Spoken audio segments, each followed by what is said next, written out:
we're good.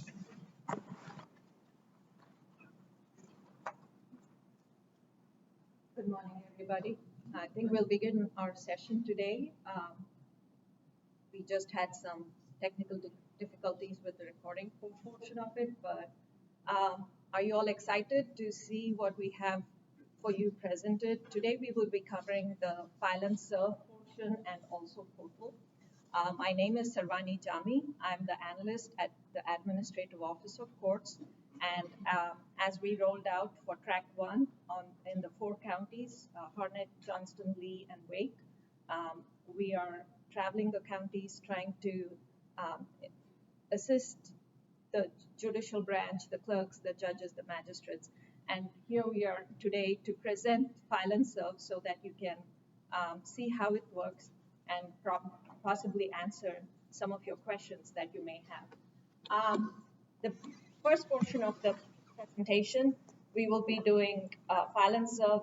I will go through a demonstration of how to set up your registration account, how to do an initial filing and a subsequent filing. Then after the demonstration, we will take the questions and answers regarding file and serve. And after that, I will turn it over to Marjorie, who will be presenting portal. So I have my colleagues on the right-hand side here. Marjorie Morris will be presenting portal. Raise your hand, Marjorie. And I also accompanied by Tiffany, who is also on the file and serve, and we will be answering your questions. So as Matt, he'll be answering questions as well. Yes. Someone on your team practicing more? No, sir. Oh, Amy, and here.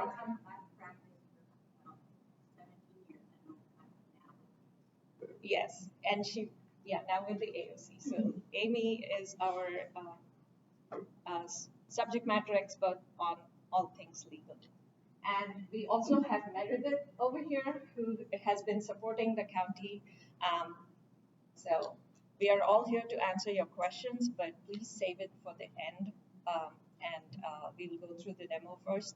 This demonstration is being recorded, so at least not myself, they're recording this demonstration that I will be showing. So with a show of hands, can you tell how many of you have already registered onto file and serve? Quite a few of you. Let me ask this.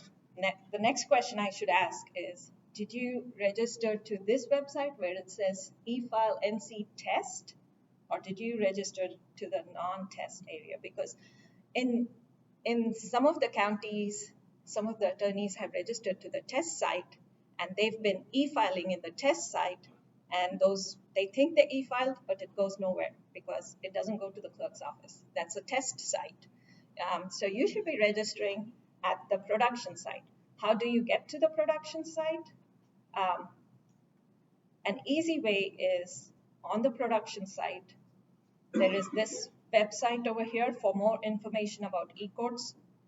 This is basically nccourts.gov eCourts hub /eCourts. It's the eCourts hub. Anything you need to know about North Carolina Judicial Branch's eCourts information, you would come to this hub, nccourts.gov /eCourts. And when you scroll, if you're a member of the bar, you can click on this link and it'll take you to all the relevant information. But very quickly on the right-hand side, you have your quick links like the e-filing, the portal, Odyssey, what counties went live, and there'll be a timeline posted as and when they decide on which counties go next live.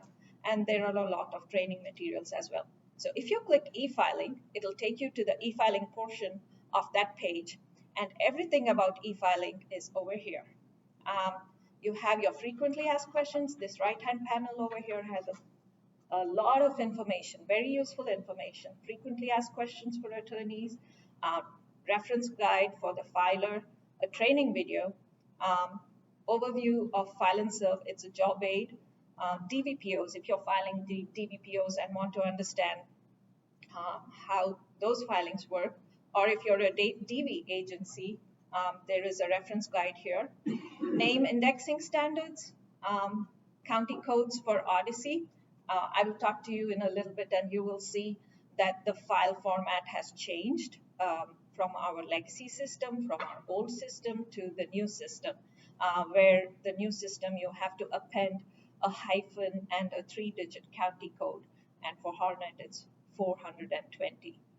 So this is just a quick guide for you to, no one can remember all the 100 county codes, so this is a quick guide to just go through the code for the respective counties.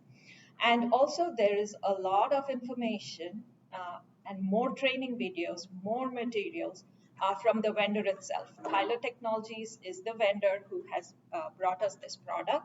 So this website is very useful for all things file and serve and portal, and Marjorie will go through the portal section after this.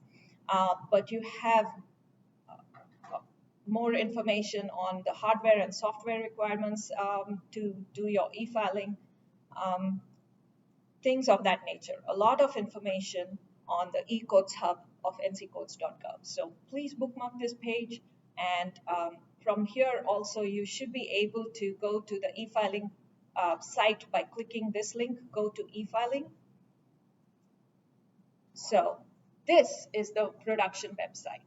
This is the true website where you have to go and register yourself. E-file nc.tylertech.cloud, and it has a bunch of words there. But the handy link is available on nccodes.gov eCodes hub.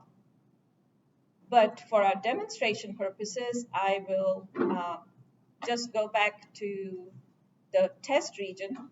And as I said previously, please do not, I think from our previous, we have been having several webinars where we have been using this test website, and attorneys have been just writing that website down and going there, registering themselves in this test website, which it will not take you anywhere. So, but for demonstration website, it's just a playground where we can do testing and demonstrations.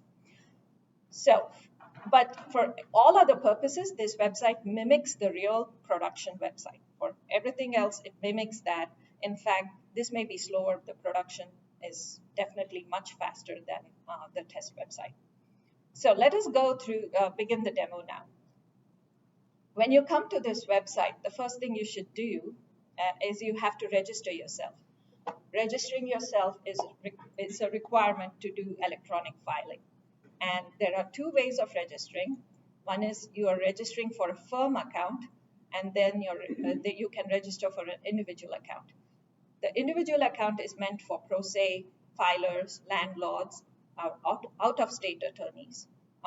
But since you're all legal professionals here, and your firm probably has attorneys, you will be registering for a firm account. The person... Does anybody need help registering for an account?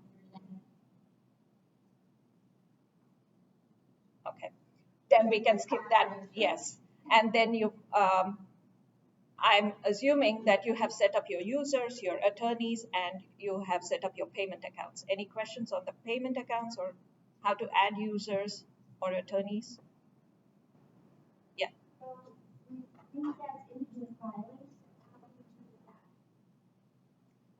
For indigent filings, so you are filing on behalf of the indigent, correct? Yeah. So you would still set up your firm account, and you would file it you're filing it on behalf, the attorney will be filing it on behalf of the indigent. So you'll have your documents and all that. So you, and I will show you how to do the actual filing, but your account setup would be the same. Okay? The question is, there's a fee associated with filing. It's not that you're just depending on what you're filing. If we're filing on behalf of someone who is indigent, typically we include some other paperwork that the person would use Yes. to determine whether or not they can file it for free. So within the system, how do we put that filing? I'll jump in there too. So understandably, then you're doing like petitions and you'll get to the filing fee screen, right? You'll be able to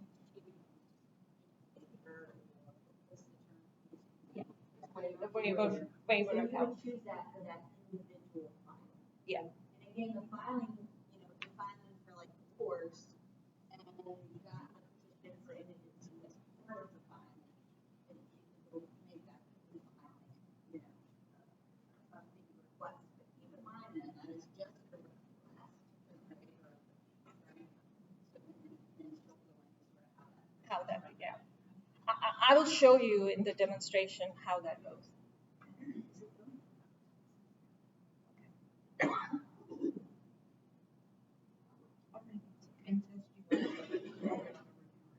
Okay, great. Just wanted to make sure. So since you're already registered, I will go ahead and sign up or sign in.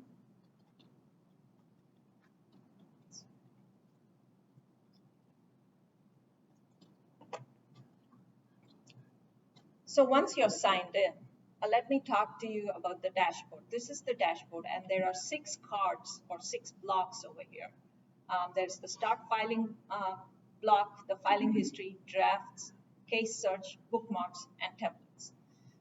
All of these are also available when you click on the hamburger menu. We call it the hamburger menu, the 3 lines, it's stacked like a hamburger. So you click on that, it expands and tells you, it takes you to the home page, which is the dashboard, or you can do case search. And if you click on my filings, you'll see the filing history, filing drafts, the bookmarks and templates. Firm management. Now, if you have access as a firm admin, you will see this. But if you're a regular user or just an attorney, you may not see it. You need to have a firm admin access, which we typically recommend there be 2 firm admins. They are the people who first created the firm account, and they maintain the list of users and attorneys and the payment accounts. So the firm management is for the firm admins. Any of you have any questions on firm management? If you are firm admins and have questions on this, I can talk about it now. Otherwise, I'll just skip over it. What can a firm manager do that a user cannot? The firm manager can do everything that a user can. The user cannot do everything that a firm manager can. That's not what I said. What exactly? Give me some examples. The firm manager can add a user and remove or change the details of the user, like name or So email can we address. lose an employee? Yes. So if your staffing changes, right, and new employees join, that is what a firm admin can do. A firm admin also can add attorneys. So when attorneys join or leave the firm, they can add them. The firm admin can add or remove or change payment accounts. So if any details of those accounts change, yeah, you're welcome. If there are no other questions, I will skip over firm management and go straight to actual filings and trying to get those questions answered.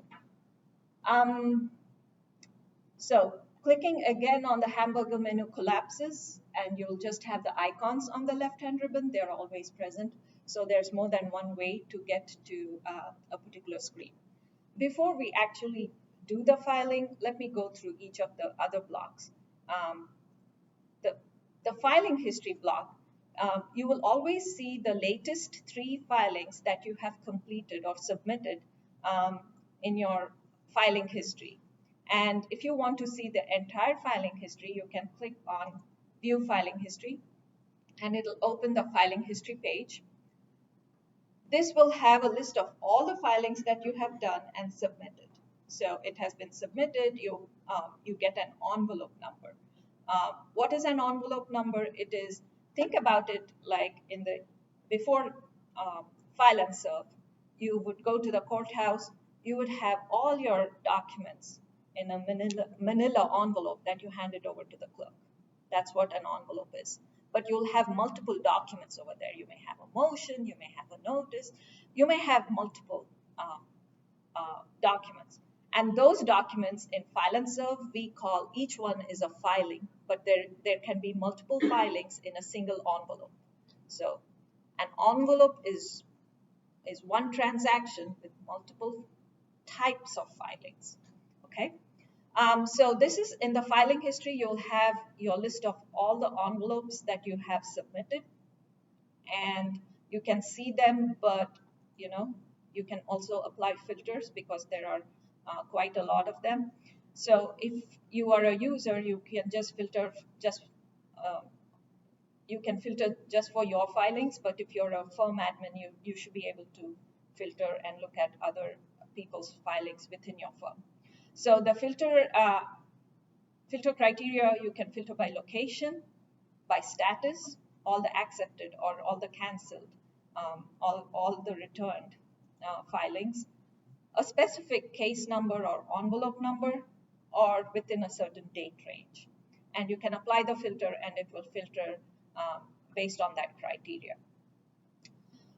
One thing I would like to show you is here the status says submitted. This means you have submitted this to the clerk's office and the clerk has not yet reviewed, because if the clerk was reviewing it, it would say under review, and if the clerk has accepted, it would say accepted by the court. The status would change and you would see that.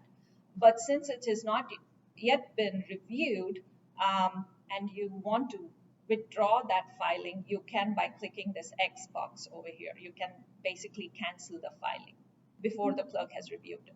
Now, once it has been reviewed by the clerk, you won't be able to, you won't see this X over here. So for example, here it has already been accepted, so you really cannot withdraw something that has already been accepted. So this is one nice feature that, you know, you, just in case you had an incorrect filing, you could do it. So from the filing history, the next item that I would like to show you is you can go to the filing drafts. And very similar to filing history, filing drafts is has the same kind of filters: location, case or draft number, and a date range. So you can filter by that. Now, filing drafts is when you have begun your filing, but you didn't get to submit it. So it is there in your draft. Maybe you stepped out for lunch, or you needed to gather more information. So you hit the pause button. So it's saved in your draft. So even if you log out and log back in later the next day, it will be there. So these are your filing drafts. Again, going back to the dashboard, the filing drafts are shown in this third card over here. So as I said previously, just like filing history, the top 3 or latest 3 drafts will appear over here. And to look at all the drafts, you can click the link called View My Drafts. The next card is the case search. Case search is basically when you're searching a case to do a subsequent filing. So when you do a subsequent filing, you have to first search for a case. There is a case that is existing and you're filing into that existing case. So this is where all the search, the cases that you search are housed. The next card is the bookmarks. So say your firm or you basically file similar kind of filings most of the time. It's the same.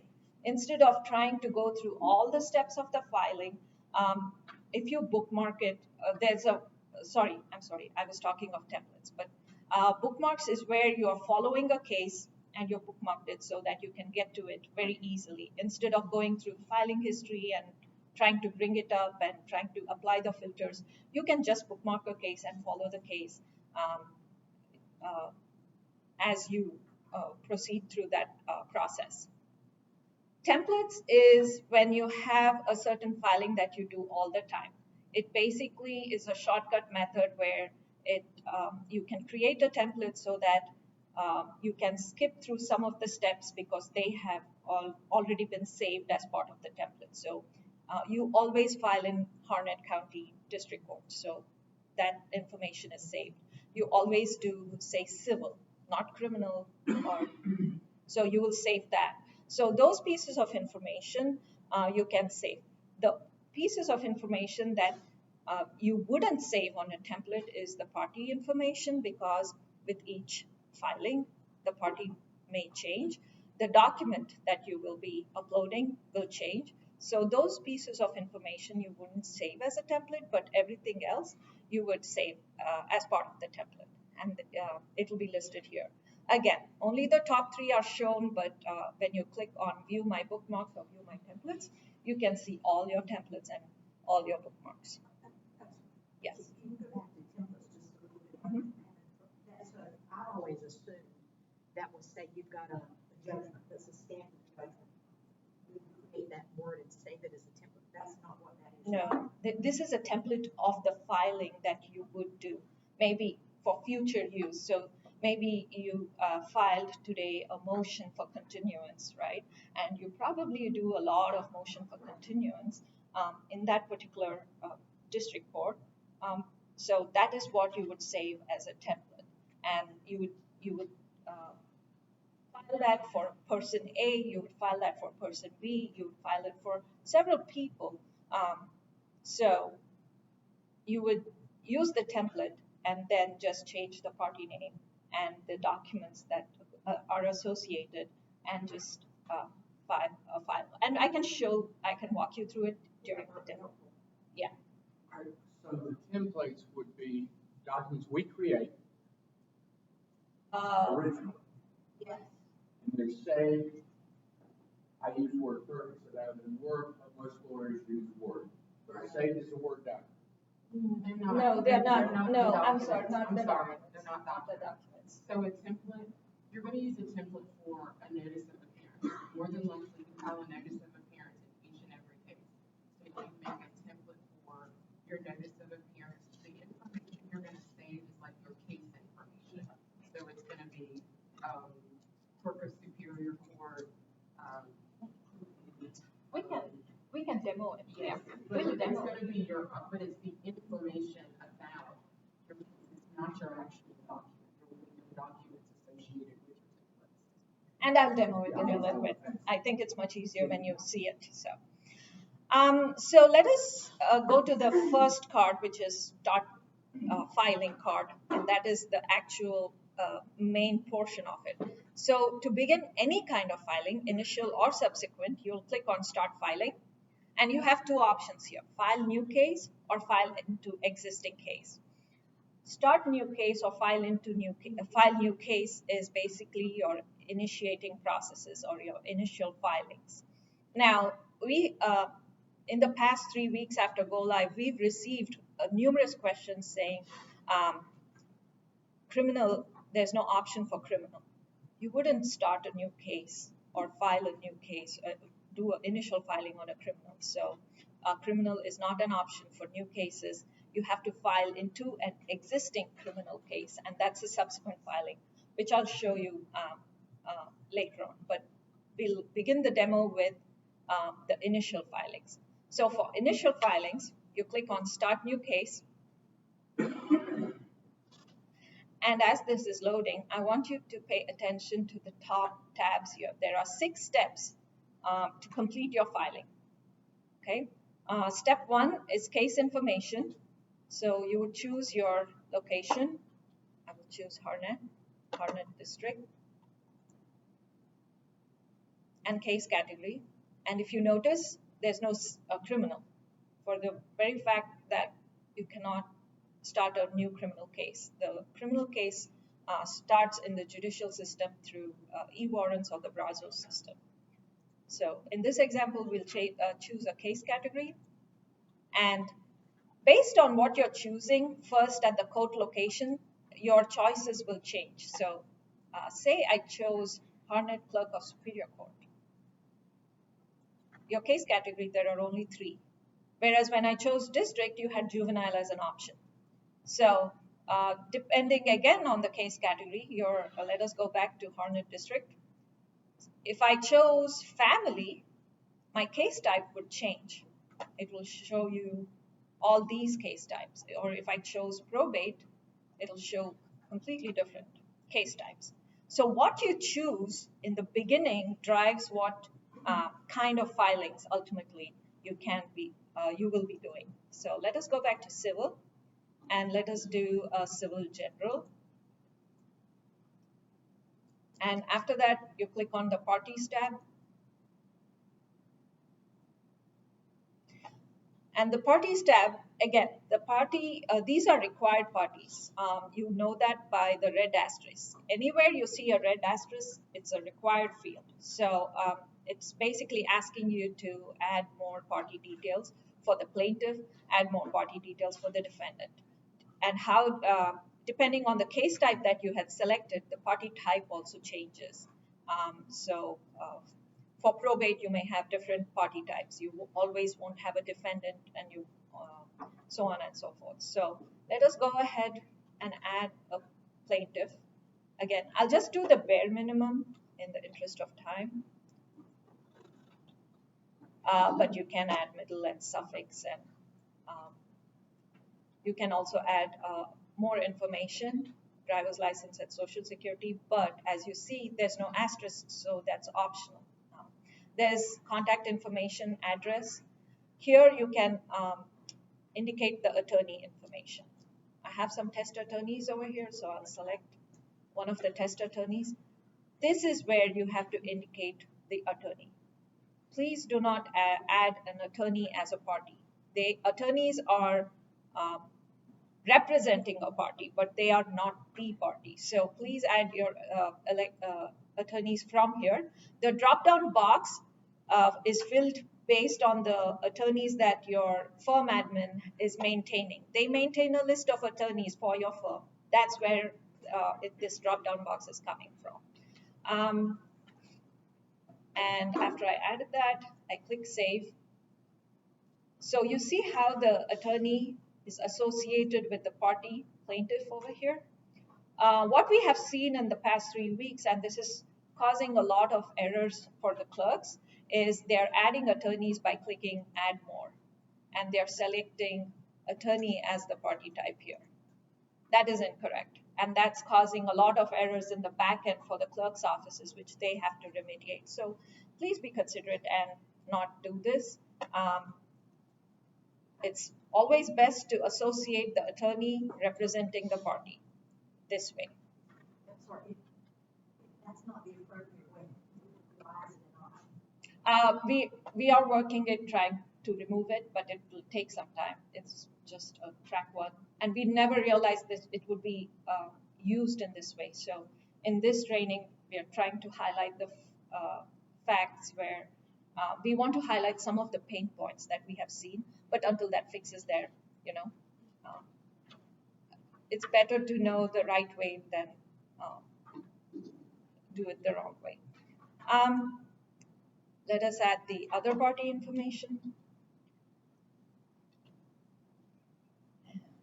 I'll just do the bare minimum. Again, adding the attorney is optional, so I'm moving on. Let us go to the next step, which is filings, and it will walk you through it over here. In the filings, the way you can add a filing is click on this button called Add Filings. And here, this is an initial filing, so the only filing type option you have is e-file only. In subsequent, I'll show you, you'll have e-file and serve or service only as well. So this is defaulted to e-file only. A quick, I will talk about the filing requirements sub-tab. This is a sub-tab within the filings tab. But before going through the actual filing code, there is something called the additional services. So this basically for some of the filings that you do, you will have options over here. So if you want to request a certified copy or things of that nature, you will be able to select from there. The other sub-tab is the communications. Here you can indicate emails that you want to send courtesy copies or preliminary copies. Now, what's the difference between a courtesy copy? A courtesy copy is basically a file stamped copy. So once the clerk accepts the filing, it's not a notice of service, which is different. But once the clerk accepts the filing, if there is an email on the courtesy copy, that person will receive the stamped copy, the accepted stamped copy. So that's what courtesy copies are. Preliminary filing copies are if you put email for the preliminary copies, this individual will receive copies that are not stamped. So they will receive as soon as you submit, not when the clerk accepts. So the courtesy copies do not go to the recipient until the clerk accepts. So it does not go if you click submit. It goes only when the clerk accepts it. Yes. Would it be an appropriate use of that client's email there? The courtesy copies, you can. The system allows to put any email over there, and it will allow you to, sorry. The email comes, is it just a file copy, or would they have to log into something to access it? It's just a file copy. Yeah, it's and I'll show you the email. It's just a link they'll get. When they click the link, the document downloads to their system. So. And I'll jump in there. So, yeah, when you said it's a link, so you would want to tell them, like, you're going to get it from this. It's not like nccourts.org. She'll show you what the senator looks like. But it may be, as well, you know, you need to educate your clients, right? Hey, you're going to get it like this as soon as this time, so you get it immediately, right? They would get it at the same time that you got it. So that has an advantage. You don't have to wait for people forward it to them, you know, so you guys can communicate. That's the business. Much bigger office. And you can put multiple emails by separating them with a comma, both on courtesy copies and the preliminary copies. Now, going to the actual filing requirements, we can select a code. There are several codes over here, but instead of scrolling, an easy way is to just start typing and the list narrows down. So today we will do a motion. And the next section is where you upload your documents. The maximum file size for each document is 26.21 MB. That's a lot. Someone asked me how many pages. Well, it depends on the resolution. It depends on a lot of factors. So if they're using high resolution, obviously less number of pages. But if they're using low resolution, more number of pages. Yes. Along the lines of what you're suggesting, I did a filing about a week ago, which was the attachment section, 76 pages. In PDF, it was 12 megabytes. So you've got about a ream of paper.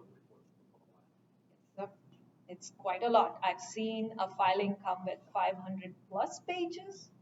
So if you're in doubt that, you know, it is too limiting, it's not. It's 26.21 megabytes. PDF only, though it says Word here, Word is limited only to proposed orders. For all other filings, it's just PDF. And you can drag and drop, or you can click on select filing. And let me, I'll just randomly I'll select something. So it'll upload, or basically, and you can also remove if it was incorrect. Let me select. And don't hold me for like saying this is the wrong form, but I selected this to, it's just testing. And then you would select the document security. For most part, you would choose public. There have been issues with the clerks or others not able to see if you choose some other type of document security. We're working through that issues. So for most part, you would choose public if there is public. Could you elaborate on? Absolutely, yes. Public Note Portal is basically documents available for the public, but they have to come to the courthouse to get that information. It's not available on portal, the website, or even on kiosk. Can I interject? Yes, please. Just like kind of, so Public Knot Portal is designed for where we have a strong I in that document. So he's given that special security group until a clerk has had the ability to verify that there is no PII in it. So it's technically a public document, but to protect the potential of the release of PII, it elevated access does have access to the portal, but public users do not. Once the clerk, if it's approved, backs it or determines there's no PI in it, then it can be changed to a public document security setting. For So if we, there may be, let that. yes. Yes. In fact, we don't expect you to choose any of the other document security groups over here. Again, we are working so that the expectation is the clerk is going to do the review and change it appropriately. Yes, Ms. Whitten. But right now, public not portal is not even available at the kiosk. No, it will not be as designed right now, because the only thing at the kiosk is public. Now, I know there's all kinds of conversations going on about what roles will continue at the kiosk, but you are correct. As of right now, the only access is elevated access, which means from the edge. Tell them when it's public, not portal, it can be viewed, at correctly, it cannot.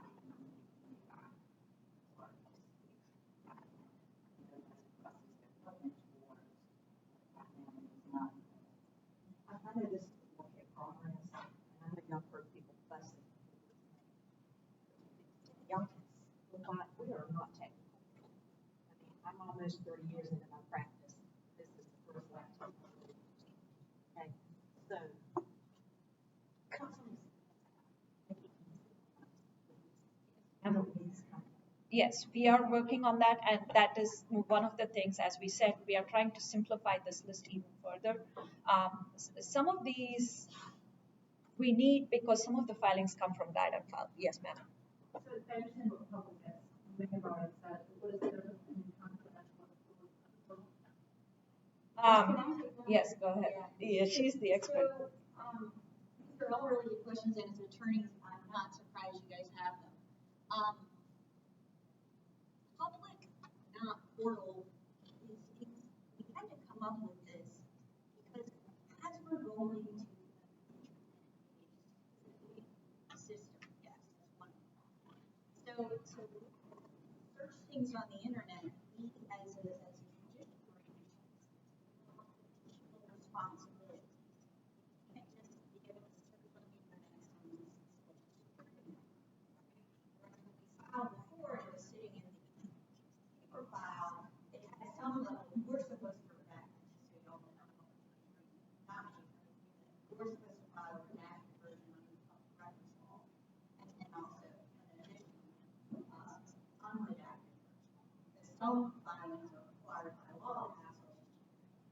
This is where some education on the still has for attorneys, but it's sort of odd in the judicial branches in an office situation too. Are we supposed to be company with the law? So we're supposed to know about public records law. Additionally, like,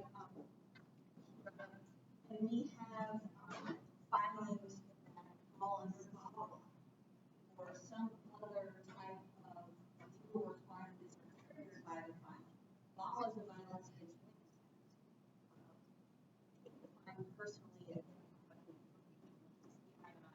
differently than the state does. Okay? There are all these different laws that define it differently. That is your responsibility, y'all, to figure out what the law is, what's personally identifiable information. I mean, that is reality. So under law, they literally identify or define personally identifiable information as any information that could lead to undertaking of finding out who this person is. So literally the first name, initials, last name, location, workplace, I mean, everything associated with that particular person is covered under law. So therefore, not even the caption of the case, like we have a Joe versus John Doe displaying on the internet. Okay? So the OGC we're still figuring out how to work with this system and making all of this happen. In a lot of cases don't fall just under DDGFOs, it's also good to see, entities, right? And then also under criminal side, right? But the criminal, you don't have to worry about the case caption as much as the state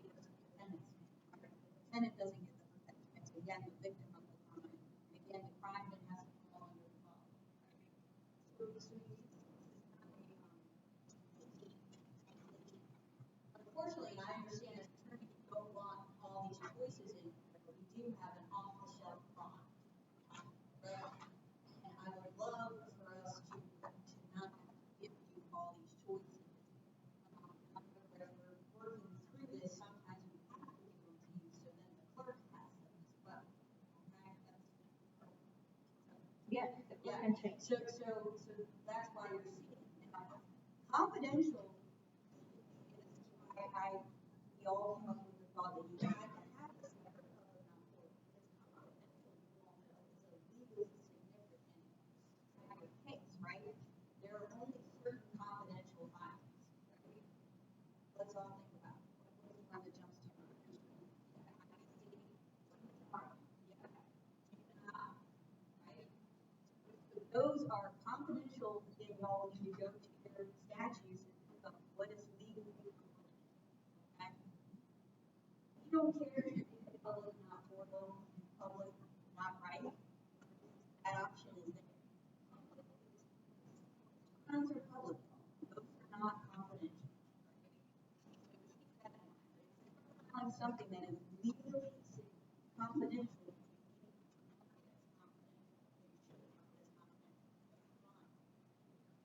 Supporting documentation for audit purposes Or processes, yeah. That a little bit.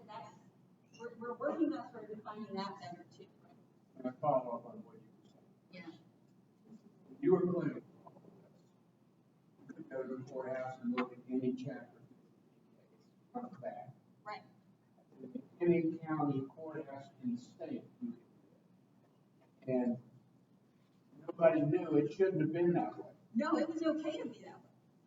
It's not the internet. It's not the internet. It's not you accessing it from home.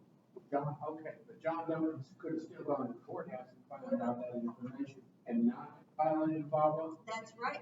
If you go to it's that you don't want it easily searchable for stalkers who literally be sitting outside the woman's home or the man's home and this is one of the workplaces I'm going there right now. It's the internet. The internet, that's what I'm saying. A big sort of aha moment, and everyone's getting there, but that is the distinction. Raise this issue. At this juncture, I have limited capacity. Why is it not possible when you set up to do a particular kind of case, and maybe the auto redact does, if I'm doing a domestic violence case, or I'm doing one of those cases that has special confidentiality requirements, rather than putting that onus on us, because again, we're not technical, we're not all internet savvy. Why can't that trigger it to take out the stuff that needs to be removed? But we don't violate the law in it. Again, many of us have been doing this for a long time. Yeah. To answer your question, as Amy said, confidential, please use the confidential if it is, by statute, defined by statute. And if in doubt for all other things, just put public, because the clerk will know what document security to apply. Now, talking about redaction, that's on you. And I will show it very quickly over here. So let me go on and click public. But So when I said we would love to remove all those other ones, Yeah. I'm letting you know this is a limitation of technology that will work. Yeah. Okay? So- Still building the airplane, we have to fly. That's why you're pilots, and that's why this feedback that you're giving us today is. So one point of clarification to what you just said. The team, there's a large team that worked for the past 2 years taking out all PII from forms where the rule had to be, is it statutorily required? Statutorily required to be on a specific form, we have to keep it. Then anything else that was PII, we had exceptions where the business process truly and legitimately, there was no other way to conduct the business without that PII. Those are the things that are still falling into maybe submitting it with PII. So the burden is not 100% on the submitter, or it is a team effort. And so that has been, and we continue to work on that because we know there are forms left over. So, to fix it on the front end, and then the security groups help protect us on the back end when you put it all together. One thing that concerns me is I understand there's some pretty significant actual fines associated Yes. with incorrectly submitting information.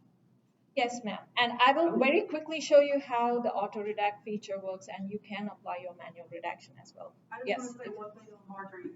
We have worked on the AOC forms as far as removing PII, but I know there Yep. are a lot of times that you will submit your own documentation. So it will not auto redact forms that you have created on your own where you have put in PII information. So Yeah, and that's where you have to. Yes. very significant barriers to bring I it up. understand the difference. And so, and it is, again, it is the legal obligation of the attorney to redact. It's not AOC's job to redact. You guys have a legal responsibility under the public records law. We've always had this responsibility. It's just now. Every institution that's gone live has dealt with this issue. This is a significant issue. It's again, training the attorneys to do the job differently. So that auto redact button is only for certain AOC forms. It is not for your motion to continue to occur in your office. You're going to put it in this process to redact that information. It's all very similar to filing a federal court. It's very, this is, I've been doing, I did this in federal court for 15 years. So anyone that practices in federal court, I always have, they'll send they'll go nuts if you don't redact it. So. We have a question over there, Amy. Go ahead. I'm just curious how this works if I'm like initiating a case that is by its nature confidential, like a TPR. Yep. If I don't select the confidential drop-down menu, that case isn't supposed to go to portal and be public anyway. So how? Yes, there is an intermediate step where it goes to the clerks first. So it won't go to portal as soon as you submit. It goes to the clerk's office first. They review your filing and they accept it, right? They accept doesn't mean granting. By the way, accept means if you go to the courthouse in the past, you had your manila folder, you said. I understand all that. My question is, practically speaking, if I'm initiating a case type that is by its nature confidential, if the clerk accepts that filing and I haven't selected the confidential, does it automatically upload it to the None of that is automatic. None of that is automatic.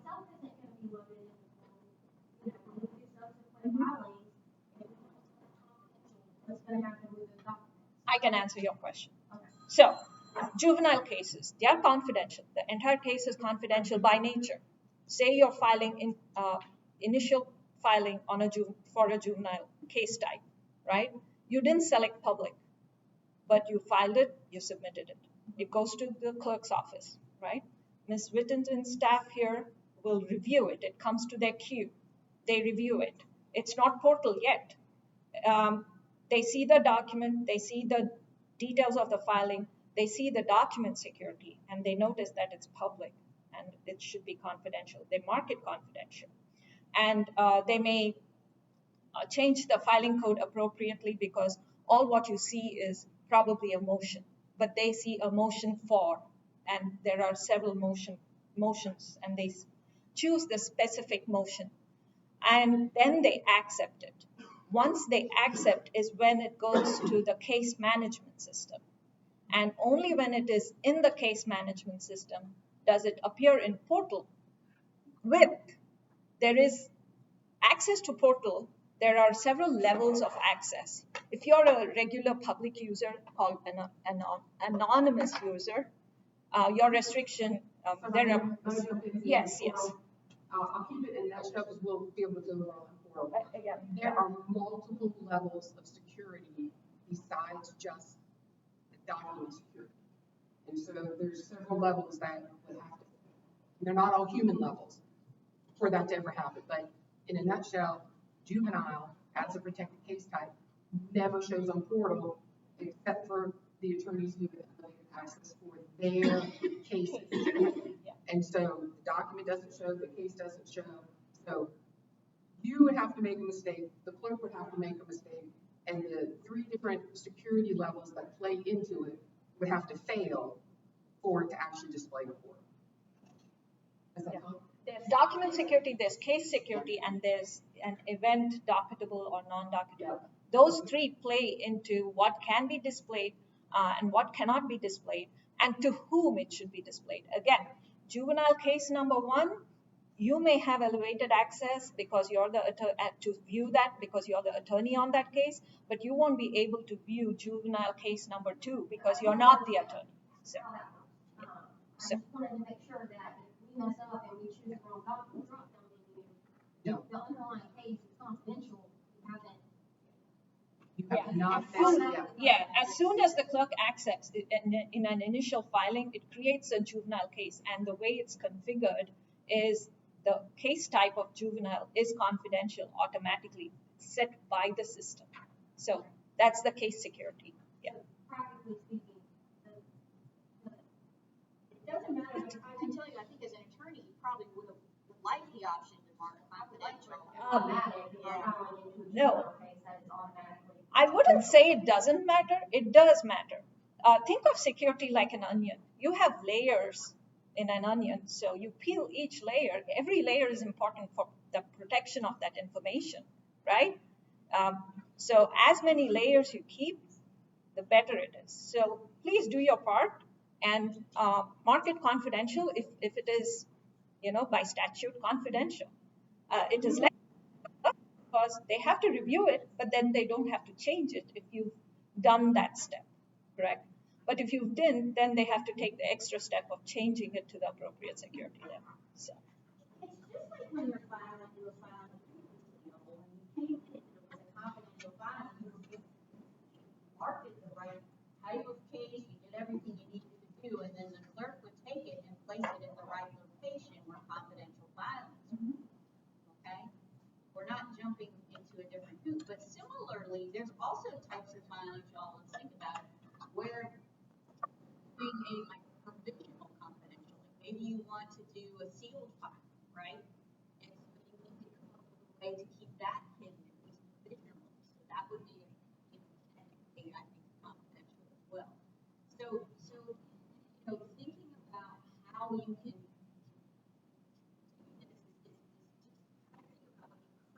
or used to do and understand that the clerk still has their entire review process. Yeah. So moving on, you can, as we said previously, some AOC forms have been configured for auto redaction, where it will redact certain areas of personally identifying information, and you click that auto redact button.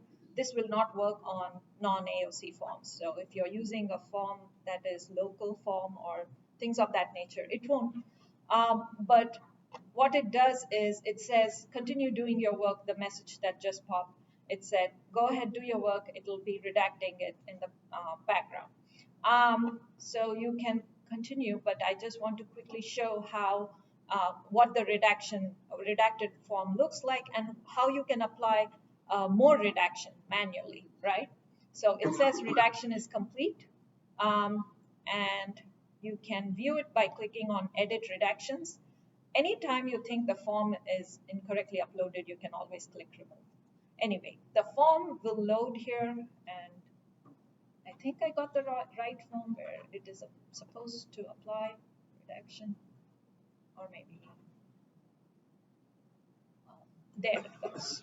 So the date of birth is, this form was configured to do the auto redaction on date of birth, so that will be redacted. But if you think you have to apply more redaction, maybe the address, you click on this redact area icon over here and just drag a rectangle, and that's your manual redaction. So that's how you apply the manual redaction, and you have to click on the save feature. If you close out and click the X, it will not save what you have done. So always save, and it will also close at the same time. So you have applied your manual redaction, and you click save. So that is your first filing. You can add more filings. As I said, filings here means documents within the envelope. You can add more over here, but for the benefit of time, I'm not going to. So there can be many filings or documents filed as possible, but the maximum envelope size is 36.7 MB. So, and it also tells you, how much is remaining, because for the first filing, I used a certain amount of memory, and it tells you how much is remaining. So you can, it's quite a lot. A lot of documents can fit in here. The next is the service. In initial filings, you do not have service, so we will just breeze through this in a subsequent, when I show you the subsequent filing, I will explain service contacts a little more. So the next step, or the fifth step, is fees. Not all filings have fees associated with them, but it is required to fill in the information. So if there are 0 fees, you would choose the waiver account. Your firm admin probably has set up a waiver account if your firm deals with filings that do not have fees associated. It's just a dummy account. There's no account information added to it, but you would just select a waiver and continue with your filing.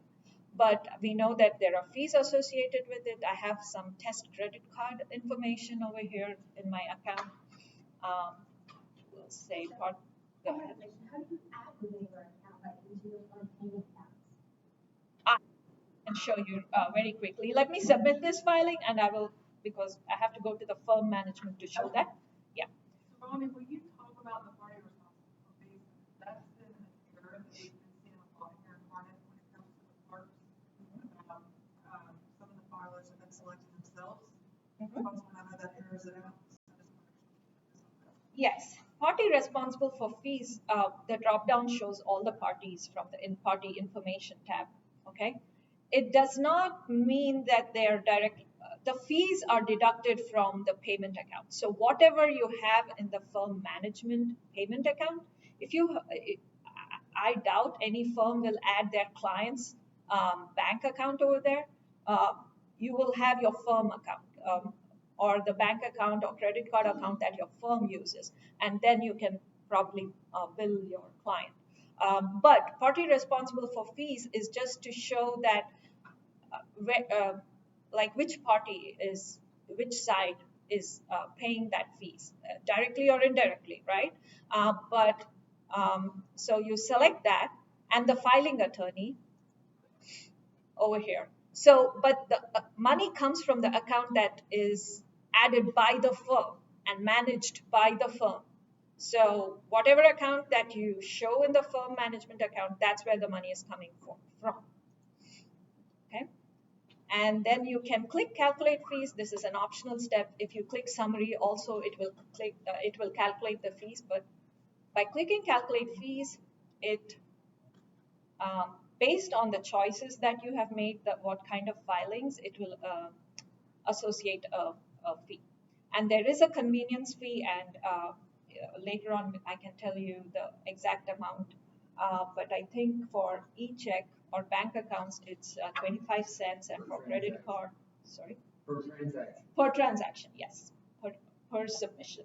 Whereas with the credit cards, for covering what credit card companies charge. So, Tyler or AOC or judicial branch is not charging anything extra other than, like the convenience fee is basically what the bank or the credit card company is charging. They're skimming every transaction.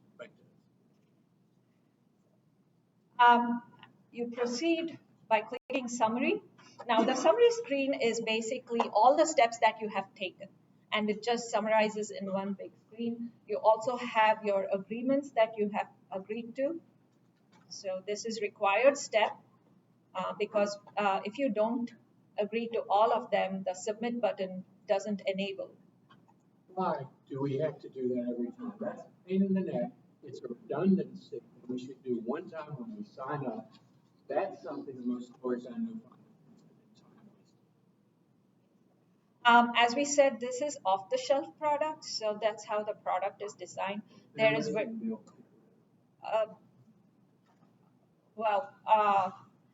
and also our guidance by our OGC. It's basically a deliberate act that for every filing that you're agreeing to it. So.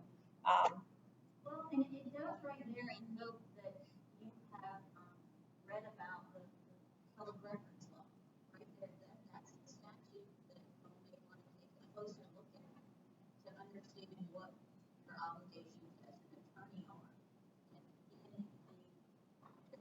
doesn't pick up the obligation to adapt everything just because it auto-redacts certain dates. That redaction by law still rests with the attorneys, and filers anyway. So, that's the acknowledgement. That's what they're trying to do. They're not, they don't like it, but that's what we're trying to do. But we're trying to figure out how this is making our life better. For one thing, you don't have to go to the court. You can do it from anywhere. This is available online, 24/7. You're not bound by time or geographic location. Not yet. It allows you. It's a website, so yeah. I just had a question about setting up the, Yes, and at what point in this process would we have done that? Because as far as I can tell, I can't get past the information stage. yeah, and I can show you in a bit. So let us complete this, and then we can move on to the next steps. So this is the summary screen is basically a summary of all that you have done, and you're supposed to review it. And if you see any last minute changes, you can click on the pencil icon, the edit button, to make the same changes and come back to this. But for this demo purposes, everything looks good. So I click on the submit button.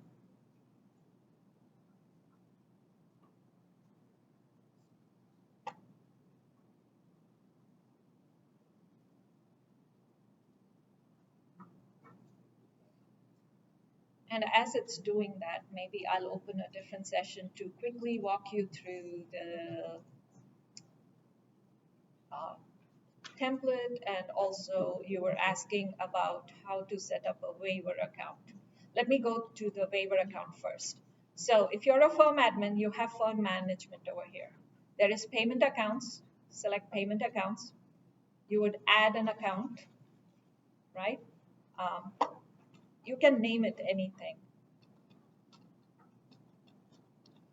And then you have under payment type 3 options. For setting up a waiver account, you would select waiver and just save. It created this test waiver account. That's it. And then every time you file, you do file and just select that and it'll automatically. The fees? Yes. The fees will still.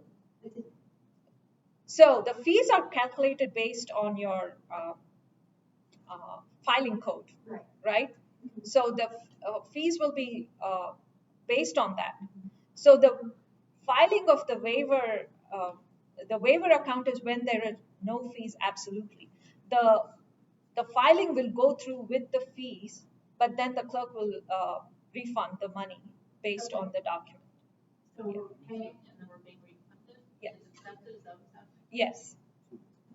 Because the clerk will be changing the filing code on their end, because you will be selecting a filing code of petition, right? And if the petition has a fee, I don't think the generic petition has a fee. Yeah, there is no fee on a generic petition. So there's no money is assessed at that point. But for the other kind of petition, if there is a fee, the clerk will be changing it and making notes that this amount is owed and things of that nature. So that's how it's handled. But for things where it is straightforward and there's a fee associated, the fee is calculated, like the case initiation fee when you initiate a case, things of that nature. So we're saying we would file the indigency petition first, and wait for that to be accepted, and then we would file whatever it is, or we're going to file everything all together? Because normally we would take whatever we're filing, and then we're the other filing for custody. Yeah. For one client. Yeah. And then we take the indigency paperwork that each client requires something a little bit different. Mhm. We fill it out, we take it all together, and then basically they hang on to it, and the documents of the petition go to the clerk responsible for analyzing whether or not it's to be accepted that way. And if it is, we don't pay. If it isn't, then we pay. So in this system, you're saying we would file all of that together, and where we You can do any. So whichever way you do, the clerk's office will be definitely assessing, right? So if you pay upfront, they'll refund it. If you've not paid upfront but owe money, then they will definitely change that and add that to the case detail in their system, and that's how the payments are handled.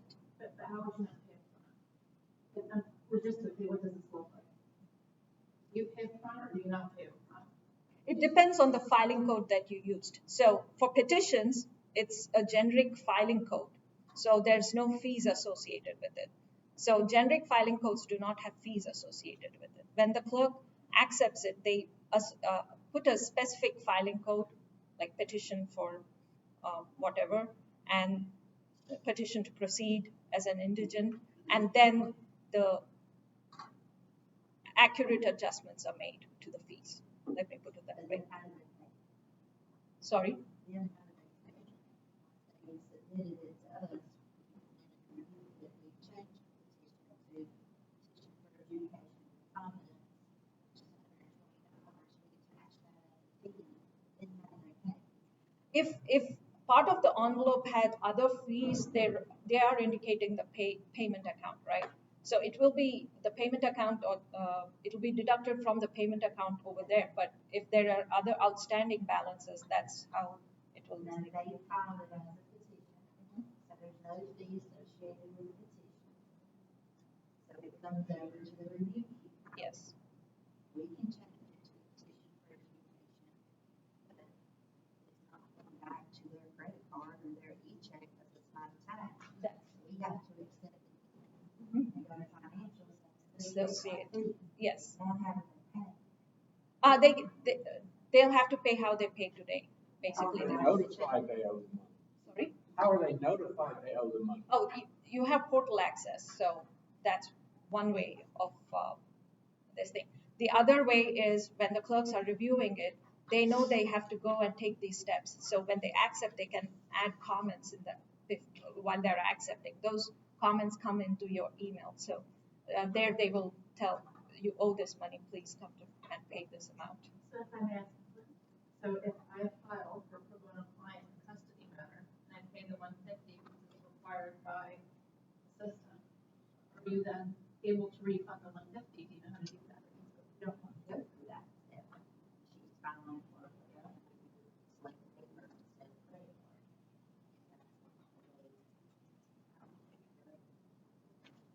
Yeah, It should be if you accept it, but it's so So then, you have to select the waiver. Yeah. so that's what we select instead of a credit card. Yeah. The waiver account is where you're not bound to pay. So that's what the waiver account is for. You're not waiving your right to pay. So if you owe, you have to pay. So, But you're requesting. yeah. Correct. Okay. So you always have to wait for. Right. It's not been approved yet. Money until they say wait.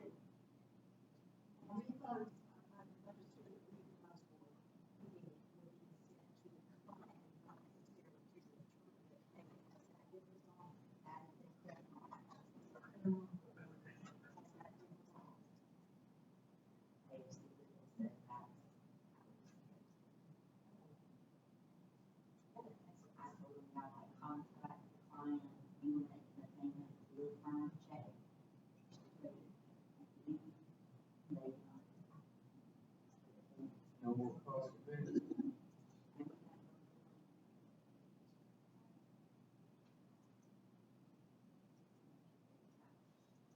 So the attorney's gonna have the ability to pay other fees virtually through the officer or portal for other fees other than criminal actions.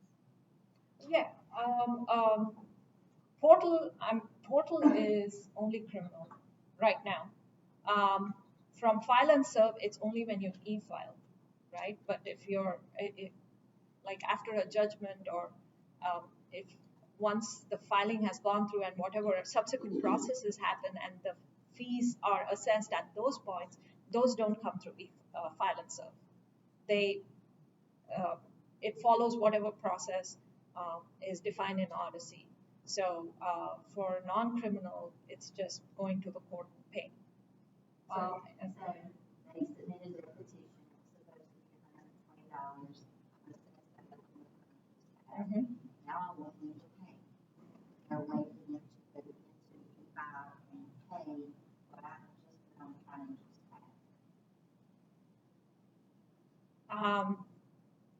No, not through File and Serve, because to do a payment through File and Serve, they have to file something.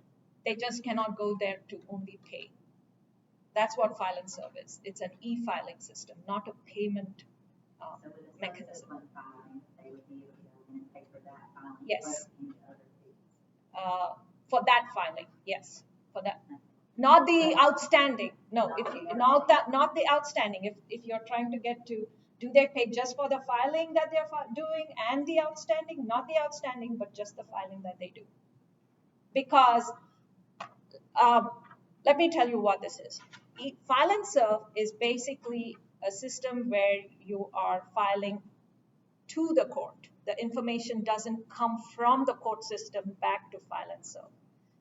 At least not the full payment information. There is on a subsequent filing, maybe case number comes back, the party information comes back. There's only a skeleton or a shell information that comes back from the case management system to File and Serve, but mostly it is going from File and Serve to case management system. It's one direction. It's not bi-directional. So if there are outstanding amounts and fees that are assessed in Odyssey, and you're not doing the e-filing, you have to go to the court and do it. Yes. Sorry, little lady over there. Being enrolled in AOC form information. Part of the committee, yes. Cannot AOC generate a form to accommodate what Renee just spoke of? I rejected your fee, let it automatically fill into an AOC form, which can then be filed and connected with the unpaid money owed. That's clean. That's an interesting idea, we can take that, Yep. I think what I'll say though, is you really want to have to file something else. No, but you're right, sir. That could work. So if there is a form where, but I'm trying to see, the form is filled out. Yes. I'm trying to see who fills out that form. That form is probably filled out by the clerk's office, and you get it from the portal, and you file that. Yeah, that's what I'm saying, I feel like you have to go to portal regardless. Regardless, yeah. But there's so much AI putting the programming, produce the form to where the clerk just says reject, and it automatically fills it in, sends it to the attorney says, okay, got it, I'll file it. So, I can understand where y'all are coming from as someone that has been out with AMC as an attorney for 2 years. I've often asked this question, right? Can we create this? Can we create that? We have outstanding limitations that we can't change to Tyler, and it's off-the-shelf product. However, you look into this. Yes. You You can definitely look into, yeah. But I don't want everyone to then think that it's going to happen. No, because whatever ideas, then it goes through, is it actually feasible from step to step to step? Where is it in the priority? How much it'll cost? Yeah. Does OGC approve it? Yeah. Does legal approve it? What is the cost? There are a lot of steps that. But absolutely the idea, the suggestion. Yes. And that's why we're glad you're here. I don't want to be negative, but I also don't want to be condescending. You can.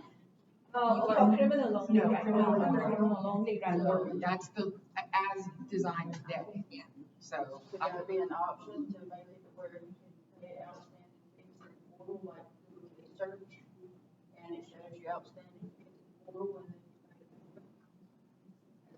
And then to file a whole other form? Okay, technically it's possible. Technically, but Yeah, I know there's everybody. civil fees. It depends. There are some payments where you're not supposed to pay by credit card.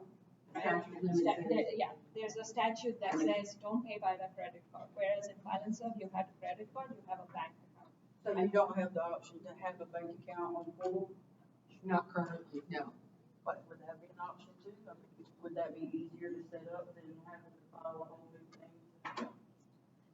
I can't give a straight answer because there's multiple pieces that. I think you take it back up. We will definitely take it back. Yes, we take all these suggestions back. It's just that we can't. It's easier to me that if, they got a, email saying, hey, I owe this money, they just slip over the portal, type in the case number, and pay it. Just like they did for criminal Criminal, case. yes. Exactly. Yes. We do take all these suggestions back. It's just that in the priority, sometimes, we don't know where it falls in the priority. But in the interim, right, we still want to make your life easier. So we are trying to come up with workarounds and processes that will make it easy for everyone. So we discussed about waiver accounts. The next, you wanted to see how templates are created. So you can. I got one more question on the waiver account. You have to have a waiver account, say, no, we're filing something and the calculated cost is $0. Can we just keep our bank account there? It's not gonna charge us, correct? Okay. If you indicate a credit card or a bank account and the calculate fee says 0, it won't charge anything. Okay. No, not even the convenience I fee. have a question, touching on the fees and stuff, but usually we have to file a subsequent notice. File notice if it doesn't matter, it has to go to another case, or they were able to hear it, within the meetings, etc. Now, there's no fee for the subsequent notice if you, what category of that file on there? Obviously, it would be $20 regular. The fees are based on whether it's initial or subsequent and what kind of filing code you're using and things of that nature. So whatever has been configured, you'll be charged that or not charged, depending. So when I just demoed the initial filing, you clicked on one button. For the subsequent, I'll show you, you click on a completely different button. So that is an indication as to how it diverges, right, between initial and subsequent. That's how it diverges. In some cases, the fees may be the same. The filing code options or the case category options may be the same.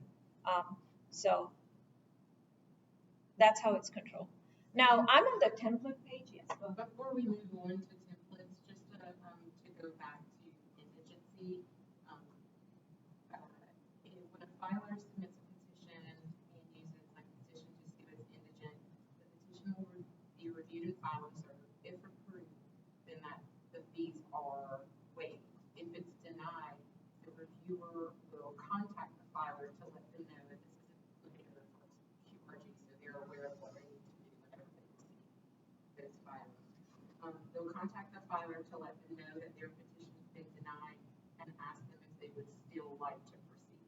This communication should be done by mail, but may also be done by phone if applicable, and the filer has 24 hours to respond. So once the clerk reaches out to you to let you know that your petition has been denied, you then have 24 hours to let the clerk know whether or not you wish to proceed or not. If your answer is no, the clerk will download your petition and create an R number for your case. The clerk will return the remainder of your filing using the @filer's request and filing service. If your answer is yes, then the reviewer will accept all the documents into Odyssey and indicate to you that your fees are still outstanding. The clerk will then add those fees to the financial tab in Odyssey. And if there is no response from you as attorneys within 24 hours, it's going to be accepted by default and the fees will be added to the financial tab. Does that bring some clarity there? So in that case, you have selected your waiver account, so you haven't paid anything. You made your filing using that waiver account. The clerk is then reviewing your petition and then making a determination from there whether or not that's going to be approved or denied. Does that provide clarity? security for that. And then if it's denied, then we show up at the courthouse with the check. Got it. All right. But I'm not one. We do actually have lawyers that do not have office staff. So if that lawyer happens to be on vacation at Mount Rushmore, he's not checking the email, all of this stuff happens and he doesn't know about it. His filing is rejected or held in abeyance, and when he comes back, he has to start over. So that filer, that attorney would know that if you've made a filing with a petition, you're going to receive an answer within 24 hours. It would be not a great plan to then be unavailable in the next 24 I'm hours. in court all day for DSS cases on Tuesday. 24 hours is getting back to email and checking emails. Sometimes it takes me 8 hours or longer to get emails. I just responded to one today from the 9th of February. 24 hours is I'm a solo practitioner, no help. 24 hours is that's going to cost me more work. Well, that's something we can take back as well. I think one of the things that you have there is, you may need that filing to be a deadline, right? So if it's lingering out there and you're not responding, the default is to go ahead and accept it. So that people can find their own. Keep in mind, we know that it's using the waiver as much as perhaps city litigants are trying to go there. I don't know. It sounds like you guys are doing a lot.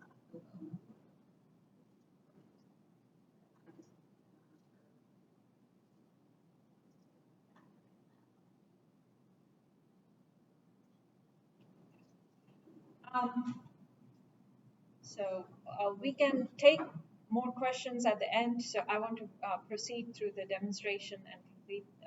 For adding a template, I clicked on the template card, and here is my list of templates. And I can, when you click on the 3 dots, you can copy or delete a template, or you can edit the template.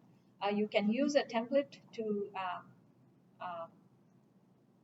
you can use by clicking that file icon or folder icon, and it will open up the template. That this is how the template looks.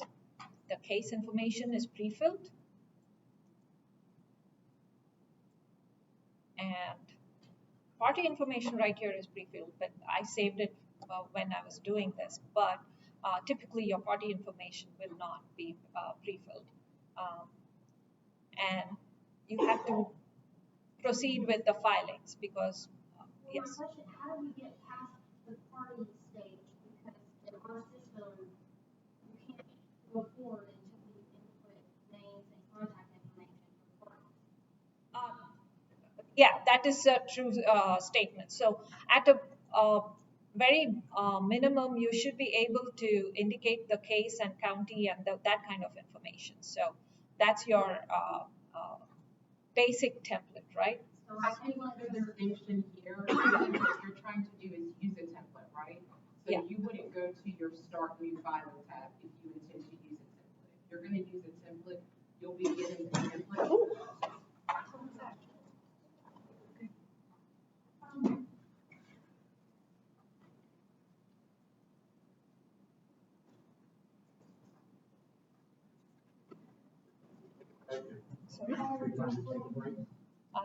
Yeah, I am if you want, but I just want to make sure she's okay. Yeah.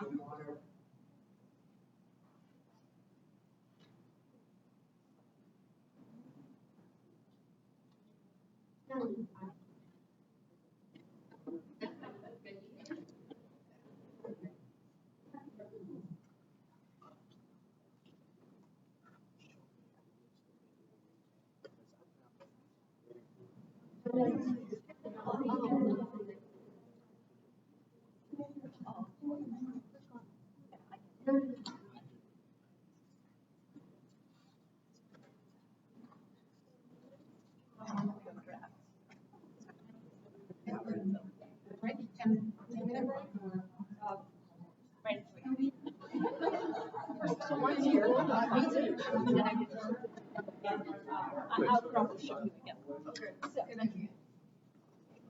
Yeah, let's do a 10-minute Yeah, break. let's do a 10-minute break. It's 10:49. You can, if you enter some parking. So Yes. Yeah, It's smart as okay. I think more smarter than me. you weren't gonna be dominated.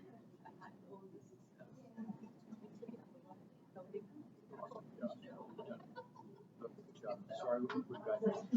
Oh, that's fine. I've heard worse.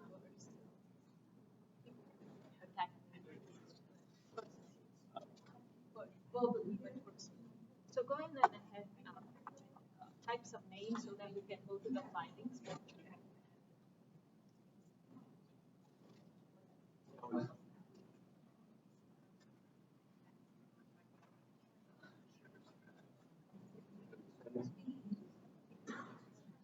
We really won't, we really won't submit that filing.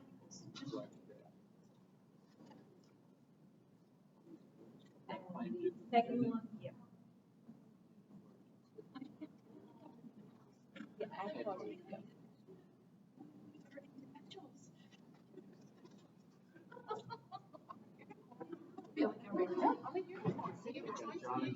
For me. Yes, now click on findings. I don't know. And personality. I do. There we go. Oh, I belong to district. Okay, so we can try some filing code for now.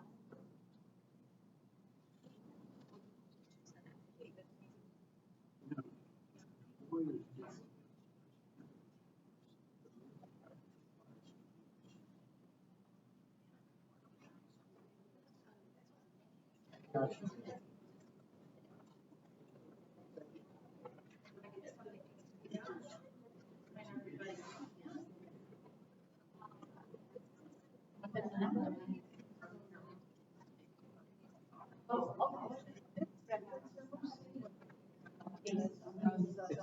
It's not, y'all don't It get doesn't mean anything, but which is why yeah. it's a bypass. Filing description will show up in the portal as part of the. Yes, sir, but so, any language that you pick in there. And the comments is basically for the club. There should be a yeah, there should be one, but I also. You can drag or drop or select a file.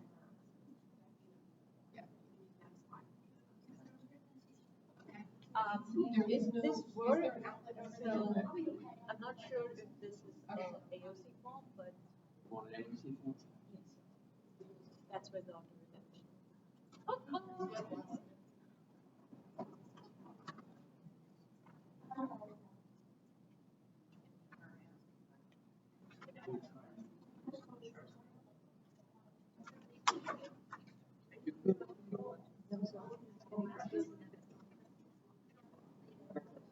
Yeah, I'm from India, so that's Well, maybe that.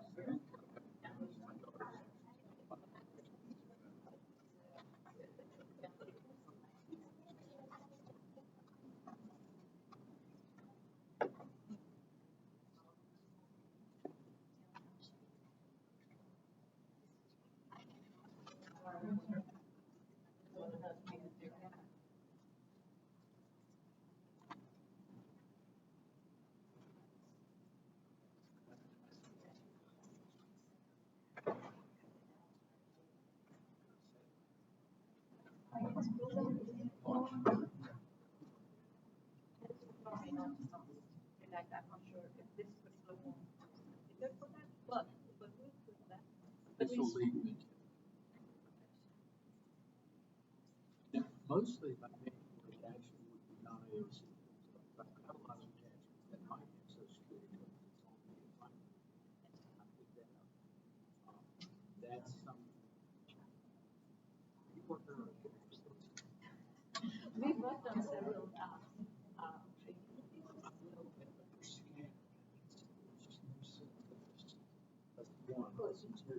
oh yeah, that's because we were asked to do like overnight and myself I would edit and like switch off.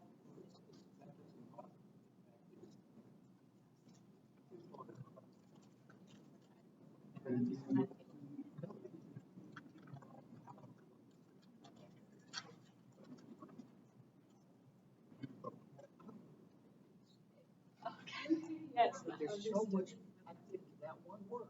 Yes. Anything. Introductions. So now we're gonna play on that introductions. I'm sorry. No.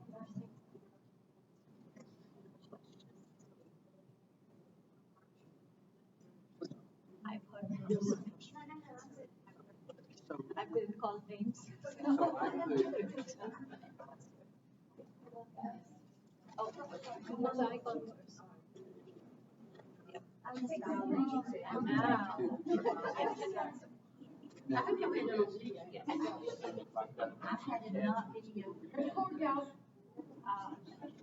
Any file that you have put in this particular file, That's right. For every filing, you'll have to do the same thing. Okay. But don't forget to save and then put it. That's a micro chat. But the thing that I just think about, when they've got chat,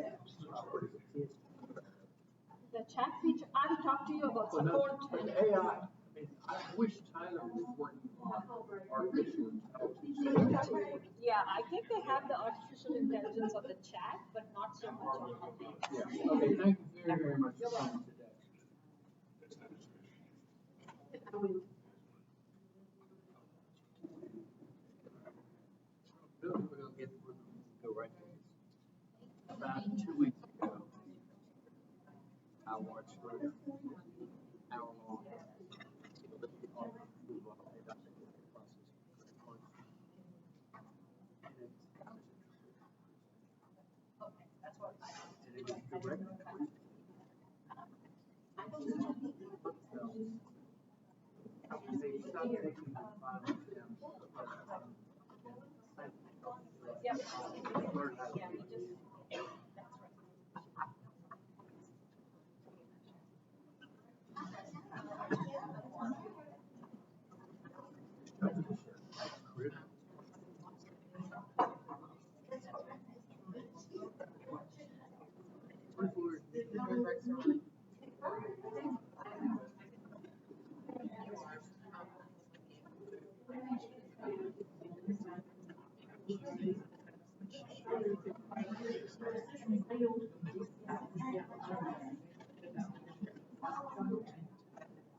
There's what I do, see the little, has the little like filing number. That's what should be. I don't think there's. I think she's start filing and you'll never get to have the option to add. Especially me, I signed for the invoice.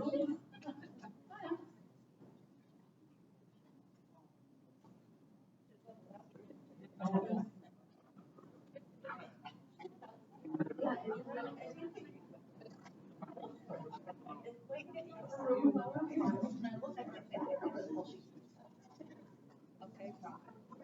Welcome back, everybody. We can proceed with the demonstration. Where we stopped was we were talking about templates. So this is how you would create a template. You click on the Add Template, give it a name. So I'll say Test Template, but you can give any name that makes sense to you. And then you can indicate whether it's for a new case or an existing case. So existing case meaning it's a subsequent filing, but for here we'll proceed with the new case. You can save at this point and be done or pick it up after that, but let us click on edit details and I'll click on this too. So just like the initial filing, and this is, you're not doing an initial filing, you're creating a template. You would indicate all the details necessary for that template.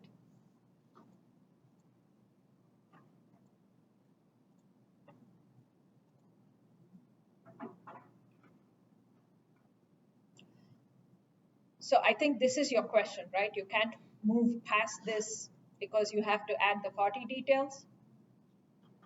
So here you see it's not required. There's no asterisk. You just click save, move to filings. So the template is different than. Yes, Okay. yes. Again, you see the filings there's no add filings because every filing, every party is different. You can go to service. Depending on the party, you would be serving various people. So, and again, this is an initial filing, so it doesn't, but you can set up your payment accounts and then proceed to save. So let us set it up. You can select that, but For example, and I apologize, I don't want to miss this opportunity. This would be a good place to add your waiver account for your notice of appearances, because those are, and it's also a frequently used document, a frequently filed document. And if there is an attorney who consistently in your firm deals with this kind of filing, you can name the template with the and append the attorney's name. That way, you know that template is being filed on behalf of that attorney, right? Click on summary and say save template. So basically, the template's only good for case information and Filing fees and the attorney who is this thing. So when you go to use the template, you click on use template icon, the folder here, and it will take you through this very same 6 steps, but you see how this is filled. Step number 1 is filled, meaning it's complete, but step number 2 is incomplete. That's why it's not filled, whereas 3 and 4 are subsequent steps. They are grayed out for now. So you would go here, and this is where you put in all the information. I guess my question is, how much time do you actually save by doing it? It is any time saved is time saved. What, drop down, and go down? It is, and then there you have your fees, but it does save you quite a lot of steps. And the steps itself are very, there are just 6 steps in total. The summary page is just an obligatory acknowledgement, but there is this feature. So Okay, here's my next question. Going back to his question on the agreements section in the summary, can you template those? unfortunately, if you noticed when I created the template, Right, there was I no, was yeah. So okay. Now let us move ahead with the subsequent filing. Right. Let us go back to our dashboard again and click on Start Filing. And for subsequent, please pay attention and click on File into Existing Case. So what this takes you to is a search page. So you're filing into an existing case, so you're searching for that case. It is a Harnett District case, and you have an option to search by case number or party name.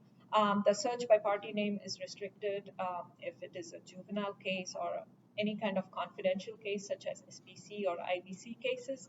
You can only search by case number because you're supposed to know the case number. If we had opened up the party name, attorneys who are not associated with the case could potentially look at the case level information. So I will search by the case number here. And I would recommend the case number search over the party name search because the case number is absolute. Whereas party name, there could be, especially for a common name, there could be several parties, which you'll have to then pick and choose. You have to put the codes at the end, correct? This hyphen 3-digit is the county code. For Harnett, it's 420. And again, in the eCourts hub that I had shown, there's a link over there for county codes. So you have a list of all the county codes over there. Yeah. Nobody initially told us that pre-Odyssey cases required you search with 23 CBD. Post-Odyssey will be 23 CB, 6 digits, and county code. Is that right? Yeah, so moving forward, the new way cases will be will So- not be moving forward, we will not have CRS either.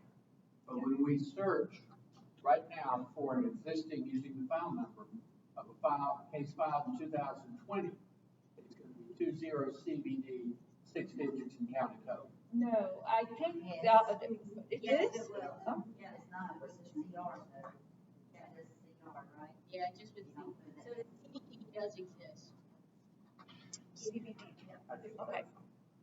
I'm not from a civil, subject matter expert, so, If you're trying to search an old case, old superior case with CBS, you would just put 20 CB. CBS. Criminal, CBS. civil, do we have a cheat sheet, or like, is that part of publications? Because they fall in two categories. Whatever case types we were able to convert without potentially harming anything, like with CRS, the S is dropped. We converted them as CR.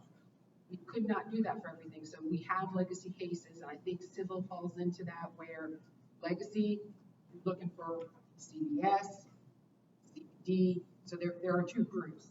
I don't know, is there a publication that breaks that out? Is it a thing to do, like I do a lot of real estate, I'm in different counties, looking for something. Do I do CBS? Does it matter how old the case, do I have to search them all?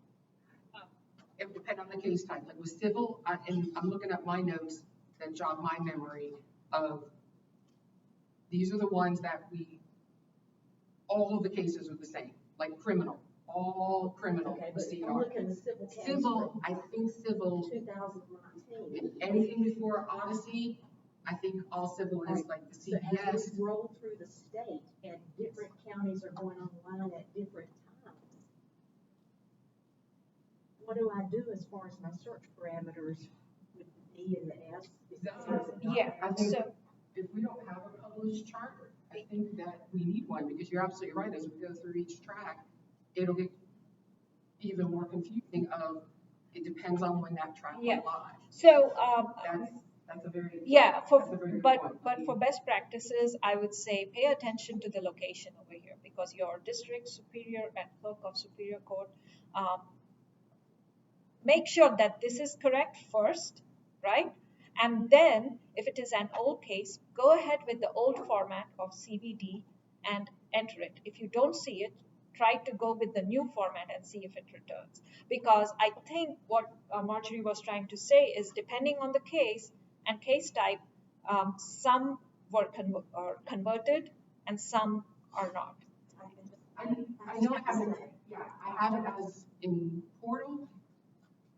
We presented it as a slide on one of our resources, but until you asked the question, I'm only writing resources for portal. I didn't realize there probably needs to be a global thing out there for everybody, and it will be additionally enhanced. Every time there's a rollout is a cutoff date of prior to this date, this is how you search these case types. And maybe after. we can, yeah, we will take it back and try to publish guidance on Yeah. what the format is and what the cutoff dates are. So I think that is one of the things we can work on. The older cases, like you got a superior 22 CPS, do you have to add additional zeros to make it a 6-digit, and do you have to add the dash code to it? Okay. So to make it 6 digits, if the number is less than 6, please add preceding zeros and the hyphen and the county code. But the confusion on CV or CVD, we will try to publish some guidance on the eCodes hub so that it is available. So we'll work on that. It may be helpful. You have a sheet every time somewhere. As you're maneuvering through these pages, if you could post that information there, so you know register deeds office, for instance, they'll tell you what records they've got online for what dates and how to search them. But if y'all could somehow tweak this a little bit to make that information readily available, it would sure help those of us who are trying to search these records. We'll try to make it as accessible as possible. So we are making notes of all that, so we'll take it back. So once you search, you click on the actions button here. So here are a number of actions that you can perform. You can perform file into the case, or you can file into the case with the template. You can bookmark the case or just view the service contacts. And we'll talk about service contacts in a little bit. For this demo, I will file into the case.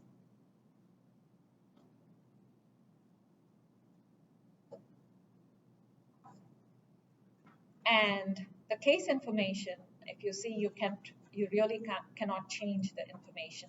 So it is coming from the case management system. It pulls out that information. So you click on the next tab, which is the parties tab. Again, the information comes from the case management system. We were just playing around with some test cases here. Remember, we are in the test region, so this is our sandbox. We click on filings. We'll add a filing.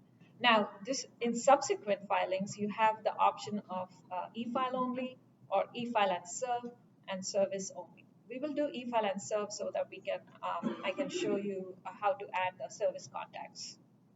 And we will select. Can I mention something real quick? This happened to me, and I didn't know it, and my filing kind of got rejected. You know, when you go to the courthouse with your envelope, you just hand it to them. One envelope has everything in it. I did scan everything in one PDF and found out that you cannot do that. If you have a cover sheet, a summons, and a complaint, they all have to be scanned in separately and filed in that one envelope separately. Yep, that is correct. That is correct, because I know I spoke about events and some of you have said it's confusing. The reason is we are recording all this as itemized line items, right? They are broken down.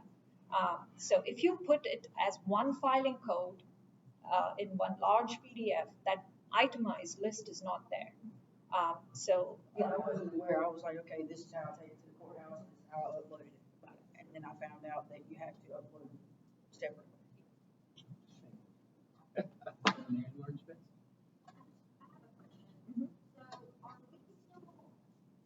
Required to use the civil action cover sheets and the motion cover sheets, even though we're having to designate the description of the motion within the filing system? Yes, you have to use those civil action cover sheets. And Exactly. So we have to. There's a specific code in the filing that says general action cover sheet. You have to. There's the cover sheet filing code. And I did have another question. I've noticed on several of my filings, the filing description does not come back in the system. And shows when I review my past filings, the filing description is there. That's a concern because that's what we're supposed to be designating if it's going to a specific or a specific judge, and I understand it. Okay, so the filing description is this box, correct? Is this the box you're trying to fill? Because if you put it under comments to court, it goes to the court and it's not seen anywhere. It goes to the clerk. But if you're putting it under filing description, it even appears in portal if it is a docketable event, right? So we will go through that very quickly. But I am doing that, and I've noticed on several of my filings, the filing description does not appear, even though I have put it in that little box. Okay. Well, maybe you can open a ticket, and maybe after this, I can actually, if you give me an envelope number, we can take a look at it. So click Save and proceed to the Service tab. Now, this is where I would like to show how you can add a new service contact.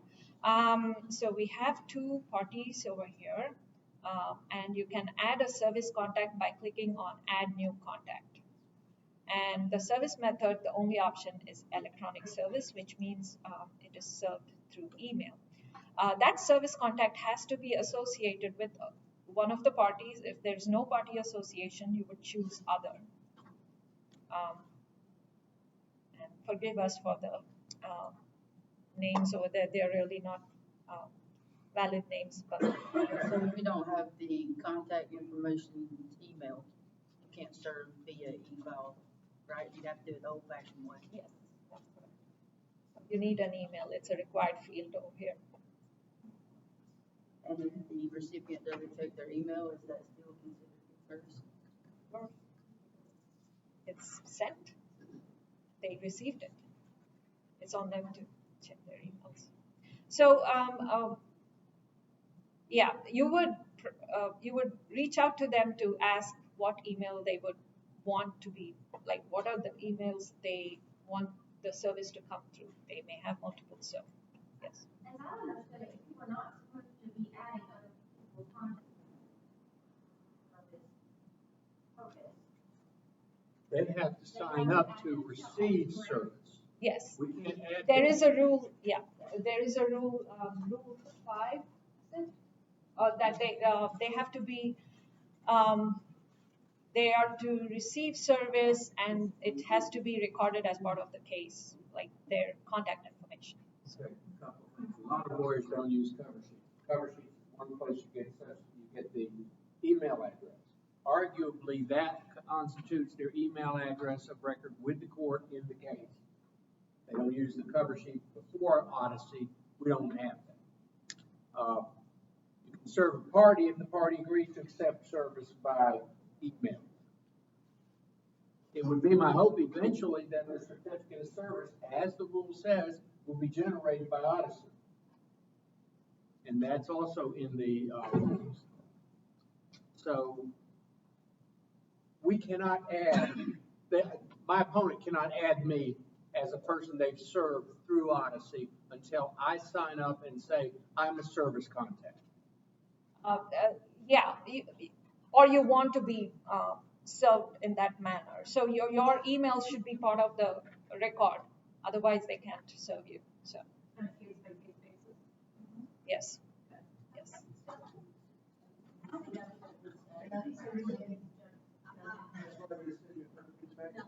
think you guys might want to look at civil procedure rules. Yes. Yeah, it's in the rules of civil procedure, not the general rules, but the rules of civil procedure allow for attorneys to serve each other by email. If they have an email address of record in the case. Yeah, off record in the case. But I would say I disagree with that too. Okay, rule, I'm looking at the rule right now. Well, I agree with you on that issue, but I would say that looking at the system, you cannot add another attorney's email address there. It won't allow you to do it. I've tried it. I tried to serve another. If I'm not listed as that party's attorney, it won't let me add the other attorney's contact information to the other party. For yourself, I Maybe don't. it's a general civil,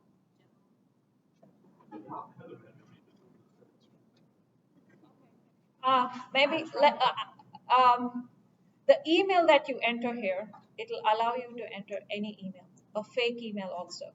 This does not validate against the email of record. It does not validate against the email that is registered with the bar. It does not validate against, I can say abcd at test.email and it will take it. Only thing is, it will give a submitted failure error if it is not a true email.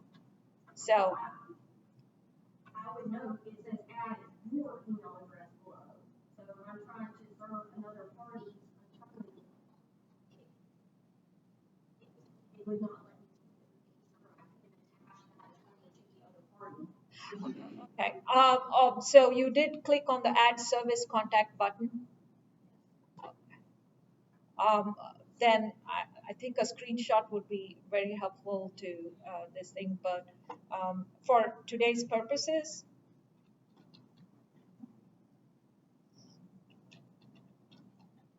I'll just say,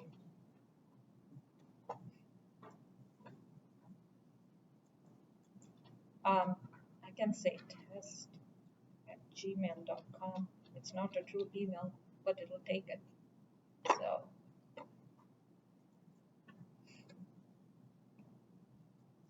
I say changes has been saved. So here is the email that I added. And you can proceed to the fees. Before I proceed, I wanted to talk a little bit about the other buttons over here. So the public list, it should not be used in North Carolina. This was mostly meant for other states.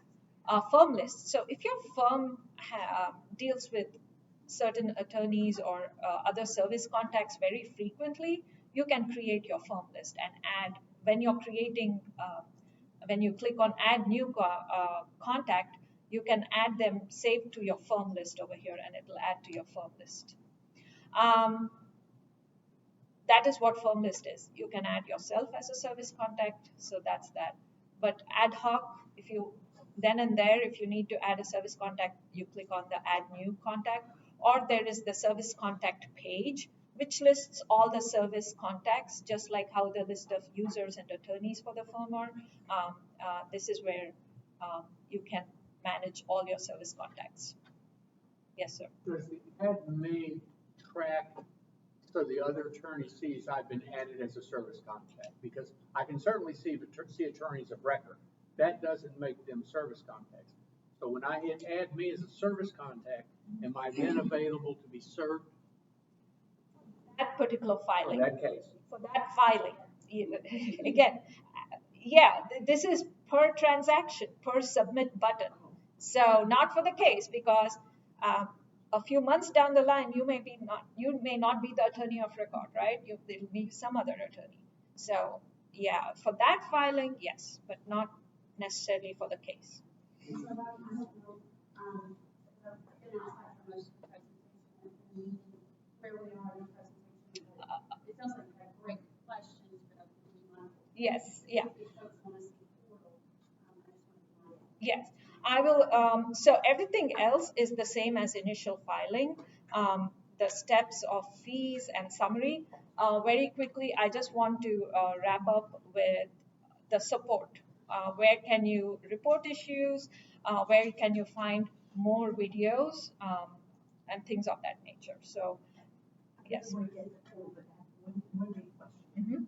It's my understanding that if you do all the data entry, you submit a case, if it gets rejected, you have to go back through that process and resubmit it. Yes. Is there not a way to make it so that you don't lose? I mean, if you're doing a petition for partition and you've got 30 parties, that is an awful time-consuming process to have to go through. Is there not a way to do that so you don't have to recreate the wheel? You have to, the one way you can do is if you're doing through templates, you can copy, or so let us look at this filing history envelope that I had submitted. So it's suggested practice, if you have 30 parties in a case that you're working on, it would be recommended to create a template with those parties, so that way you don't have to. Either create a template, or better still, you probably have done a filing that has been returned, right? This is a submitted filing in my history. Go to your history, go to the envelope that has been returned, click on actions, copy the envelope. It'll copy the entire envelope, but then you can make changes.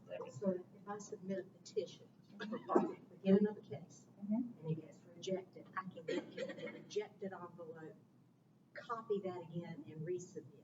Yes. But you will have to make changes, because otherwise it will be rejected again. Yes. Yes. Yes.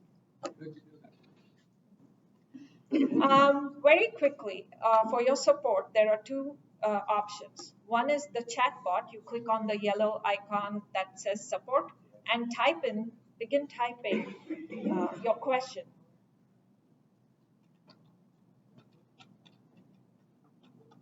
So once you type that, it will give you a list of options you can choose from. I said, how do I convert to PDF? And it gives, for Mac users, it gives options. How do I print the PDF? So you can choose that and go from there. The other is click on the question mark over here, and there is support. There's also feedback. If you want to send your feedback to Tyler Technologies to maybe improve this product, you can definitely click on the feedback. And there's keyboard shortcuts. If you're more comfortable with keyboards, all your keyboard shortcuts. But for any kind of questions or training materials, you click on support. If you have to report an issue, this is the link, contact technical support. This is the link you would click. And you have four different methods of support. The help center is basically the knowledge base of Tyler, which shows a list of all the materials and training videos. The chat, again, Tyler Technologies is based in Texas, so they follow Central Time. This is the availability if you want to chat with somebody, or you can email them, or you can actually pick up the phone and call them. The other link on the support is basically that it takes you to the first link, takes you to the knowledge base. And this is the knowledge base. It shows how to get started. You can learn everything about e-filing. There are several questions. You can click all and see all the articles that are associated. You can also, these are even more materials over here. There are 67, 43 articles, 67 on e-filing, filing status, 43 articles, payments, electronic service, so on and so forth. Now, keep in mind, these are articles at a general product level. If there are North Carolina specific questions, we direct you to go to the NC Codes, eCodes Hub to get to that particular piece of information.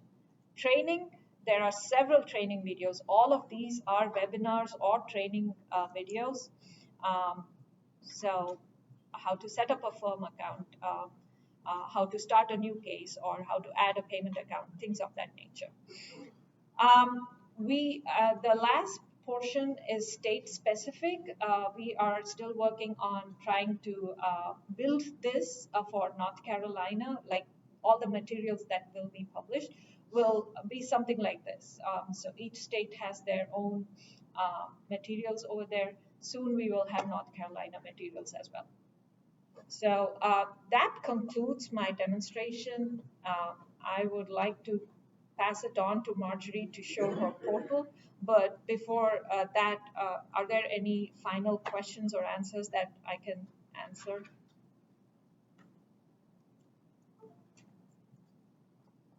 Okay. Again, this is not the end of it. We will have a second demonstration this afternoon, and we are continuing to do this across all as we roll out to other counties. So thank you all.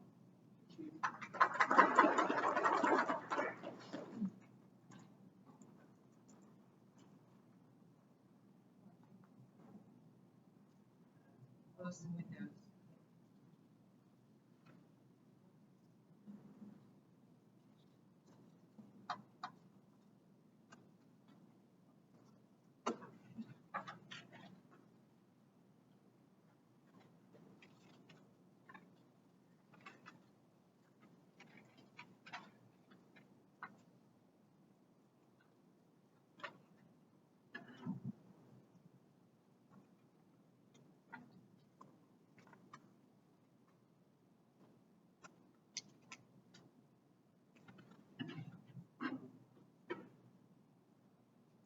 About to do what my daughter don't ever do. Walk around the house with your laptop open, where you can fall and break another one. Doing it. Carefully doing it. Okay. She's also old enough to be like, well, you told me not to do that, but why are you doing it? There's that frontal cortex developing to bring logic to the, I can't say because I'm the mother. She did tell me that when she has children, and I didn't say this till she was probably like 14, because she's very persistent and determined and gets that completely from her father. Everybody will tell you that. She gets none of her bullheadedness or stubbornness from me, not a bit. And she said, I will, and I did, I pulled the card. I said, come on now. I said, I am your mother, your youngest, only child in essence. You get a lot of leeway.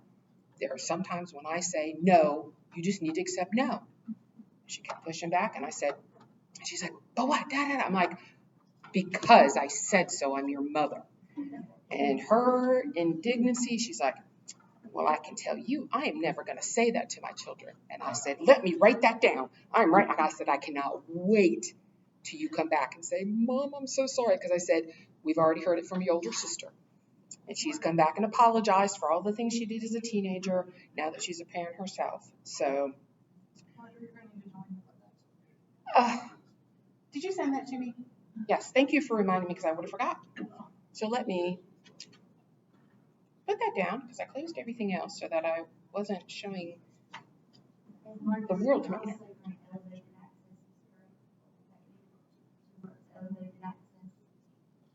That would be me and my team. Okay. So if y'all have any questions regarding elevated access, That is on my agenda to cover at a high level, some specifics, and then mostly questions. So, okay, here we go, Meredith. Thank you.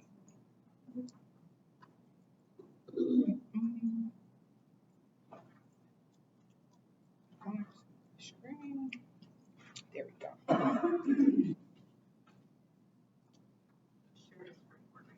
I will. Thank you for reminding me though. Because 50% of the time I don't share my screen, but I'm thinking I'm sharing my screen. I'm still getting to the WebEx.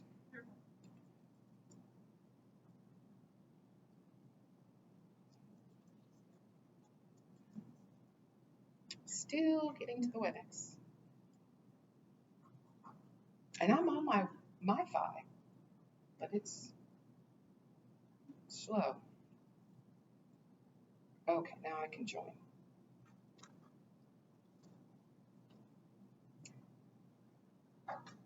Well, as soon as the button lights up, I can join.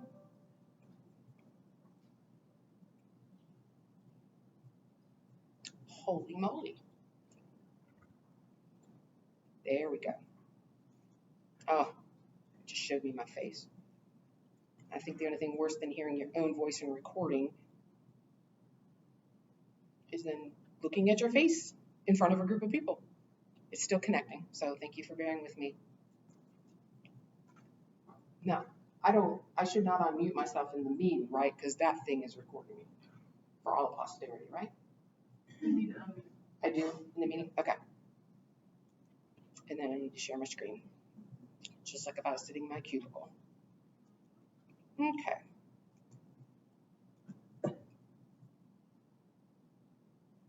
Yay, it is connecting to audio. Which means very shortly it will be connecting to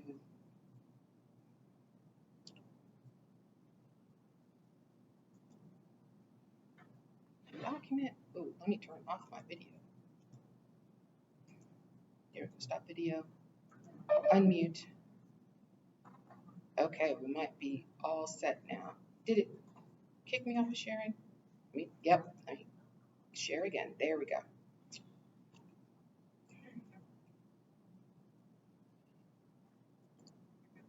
Okay. So, apparently my last file saved did not save. So I'll have to wing that part. Good morning. My name is Marjorie Morris, and I am an analyst at AOC. I'm one of what used to be a newcomer. I came from DHHS after 18 years, but now we have tons of newcomers. So our team has expanded tremendously for this project. So I'm happy to be here with you guys today.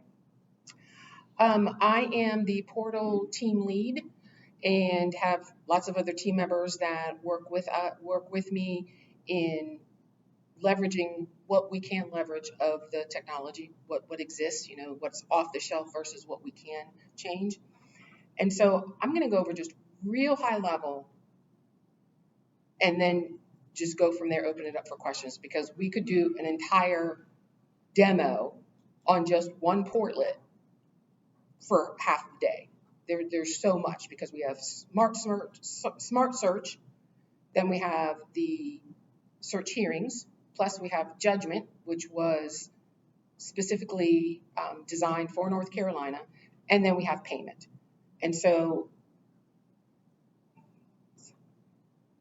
it's trying to get me to sign into some phone service. Not sure what that was.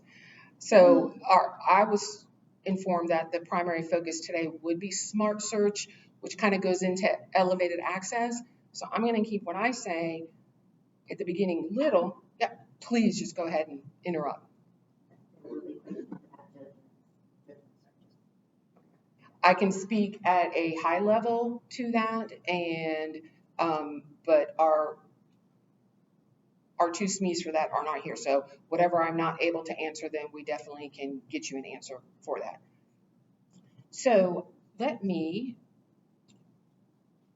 go ahead and get to the portal and just briefly explain the little bit that I want to explain, and then we'll just go whatever direction you guys want to go. Yeah, okay. Let's get that out of the way. So when I speak about the portal, in general, that term is used. Some people can mean file and serve. And so it gets very confusing for everybody. Or am I talking about file and serve? Am I talking about guide and file? When I'm speaking, I'm talking about the product I support, which is portal, smart search when it finally gets there, those types of things. So I'm sorry the fact that that term gets used globally, that it causes confusion. And when I say the word portal, I'm specifically talking about the internet access. We can talk about the small differences of what is available on the courthouse kiosk. High level, courthouse kiosk is simply public access. Whatever the public can see on the internet through portal is currently what we have in the courthouse. Nothing more. There's no elevated access at this time. And so there's very little difference between when you think of the courthouse, just that you can actually go in and access it physically there, not bring your own computer or your own phone. That's truly, part of the intent of the kiosk. But there's nothing else magical about it. You think of it as kiosk is just like I'm a public user on the internet part of portal. That's the difference. Let me close these screens so it's a little bit easier there. How do I make that go away? There we go. Okay. So, and because I am on a laptop, the dimensions are a little bit wonkier. We did get some feedback the other day that we had too many links and it was pushing it too far down. So we know that this is kind of like the benchmark of don't go more links than this because it makes it a little unuser friendly by pushing the icons down. Smart search, when you see here up here in the right hand corner, it says register, sign in, it's got the little person there. That means I'm a public user. We use the term public and anonymous interchangeably, and the vast majority of information and records in North Carolina is public. We have found out from this project that we're one of the most open public record states. And so those are the statutes we're constantly trying to, make sure that whatever is public is readily accessible to the public, and whatever is protected by statutory North Carolina requirements or other laws, that then we're protecting it and only revealing that to the people who have the authority to see it. And so I'll be functioning as a public person on here just for the little demo. At the smart search level, should have clicked it while I was talking. At the smart search level, it defaults to searching it's searching for all parties. You can put in a name or a file number. And little help with the wildcard. It's easy to get thrown off by the wildcard. There's that little help feature that gives you the description, because depending on what type of law you're practicing, you're either going to know exactly what your file number is, and it'll be real easy because you'll type in your complete file number. As long as you don't fat finger it, it's going to return if it's a public record as a public user.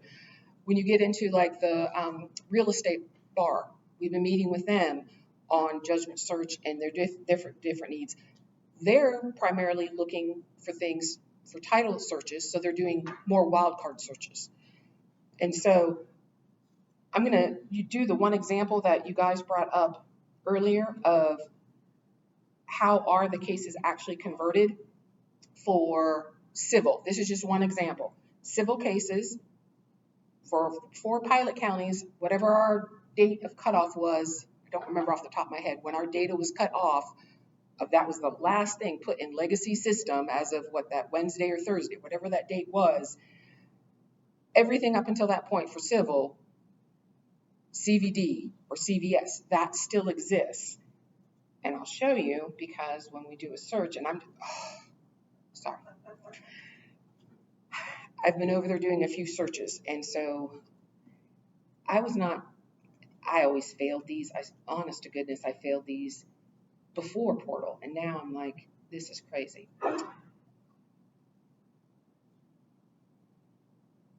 There's a really ugly algorithm behind it that I don't have any control over, that decides when it's going to pop up that picture or not. And so when I put in 18 CVD asterisk wildcard, the asterisk is the wildcard here, and you can use it in various places, but this is one of the simplest ways to demonstrate. I'm going to show you that, and I did not filter by county, anything else. I just picked a year, and I want it to bring up the 18 CVD, and it's going to bring it right now across the 4 counties. You can see these are all the converted cases because they are still file format CVD. And to the best of that is not going to change. That's why I think that chart is going to be very helpful for now and going forward. You have to have the specific date, because if that case was filed the day before cutover or cut off, it's going to be in one format, and you'll need that D. And then the next day going forward on these very specific case types, then you have to know, nope, going forward, they're all CV cases. And there's a few of them, but this is one of them. So that was a very good question. But your wildcard brings up multiple searches. I'm keeping it at a high level, which is really, really hard for me. I'm a detail-oriented person, and I love to share information. So if there is something you want to see as I'm touching it, please just speak up.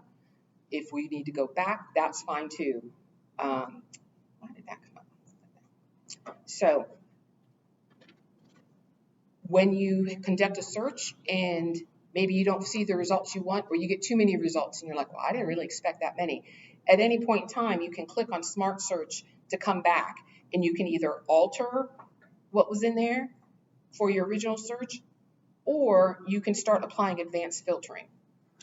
And just remembering that advanced filtering is just like, I'm an Excel geek. And so a filter is, you already have to have something given back to you. So if you get no results, that filter is not going to help you at all. It will do nothing. You have to get something back first. You can apply it at the same time, but say we have 148 results. That's too many. You can either do it at the exact same time or come back and add more on. But if you put in a search criteria that brings back nothing, then you either need to make sure you didn't fat finger the name. Does it really exist? Is it a pilot county? Right now, we're only pilot county. I had a complaint the other day of why this case was not coming back and how atrocious it was and blah, blah, blah, and going on. And I was like, okay, please send me the information. Let me reproduce it. It was a Randolph County case. Not going to come back. And keeping that straight in your head is going to be, for everybody. Okay, what counties are in Odyssey versus what counties are still in Legacy? And so if you don't get a search result return, we have hints in our documents of what did you fat finger? Did you have all the leading zeros? Do you have the right county digit code? There's a lot that has to do with input from the user that can give you no results. Please. One of my major concerns with this is I said I do real estate. And I like to put in search criteria and get back wrong results. So that then I can filter through, because I find that people don't always use the same name, or they may add names, or they may use hyphens. And it doesn't seem to me that your search mechanism truly allows for that. So it puts the burden on me to think of every conceivable search option that might be out there so that I can try to get some accurate results. And that's not just me. That's every real estate practitioner that I've talked to since this coming. We've met several times with, were you part of the demo where we had like 1,000 attorneys on the WebEx? Okay, yes, I was there too. Never seen so many people on a WebEx. And so we've continued to work. Have you seen the new filter that was added to filter out criminal? Okay. Well, your filter is the one that I was actually going to show today because I just created it this past week, and we can refine it even more when I get feedback. But at the last information session where we were doing feedback and what can we change, what can't we change, that was the one thing that. While y'all are refining and fixing, I'm searching titles, I'm closing transactions, my client's title is jeopardized, my malpractice is jeopardized, and this is not a pleasant situation to be in. So, show me what you got, and I hope you're getting to the point that we can have some more comfort about the results that we're getting, because none of us are comfortable. I can share with you what I know, and oh, there's my boss and my big boss. They have the biggest alert on my computer so that I don't miss anything from them. We're going to close that for right now. The filter, so just general options. I'm not going to go through any of these unless you want to see them. You have the option to filter by county. Then if you want to change the actual search type, it defaults to Smart Search, but you can search by attorney name.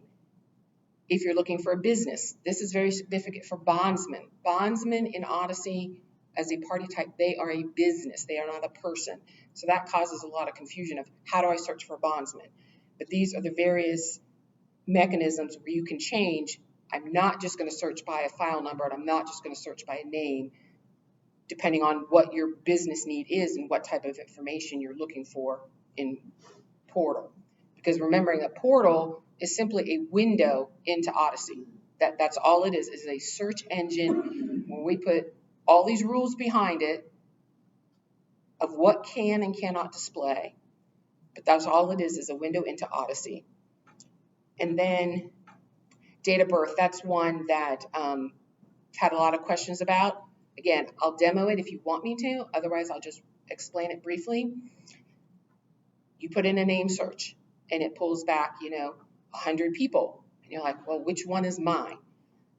The two things you can do, if you know their date of birth, you can actually put in the actual date of birth. We'll just do that.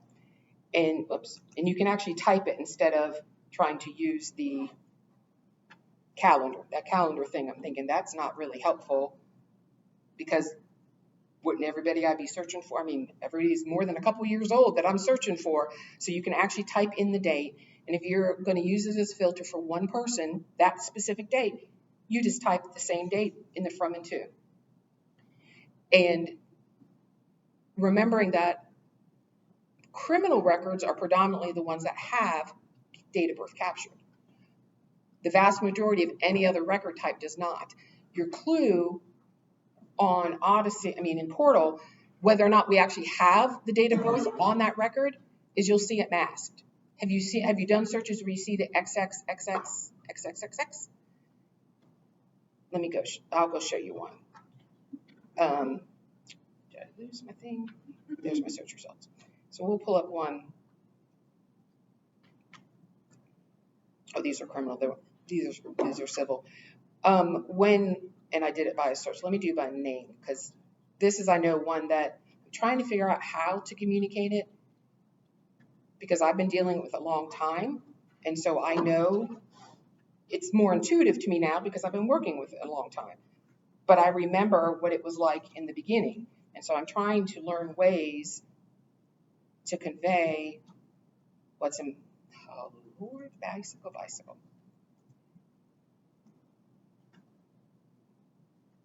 That is the downfall of demonstrating as a public user, but that is the most accurate at this point for this demo. So I put in Bruce Morris. You can see here, we're bringing back different cases. You see those right there? That tells us that there is actually a date of birth on file in Odyssey. If we scroll down, there's another date of birth, but you'll see we'll get to some records Oh, where is it?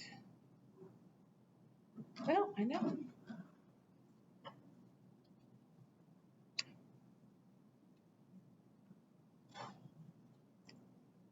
Because I put some strange date of birth. Let me clear my filters. I apologize. This is where it can get frustrating. Let's clear our filters, or my filters. And I think I might actually, we're going to skip this and we're going to go,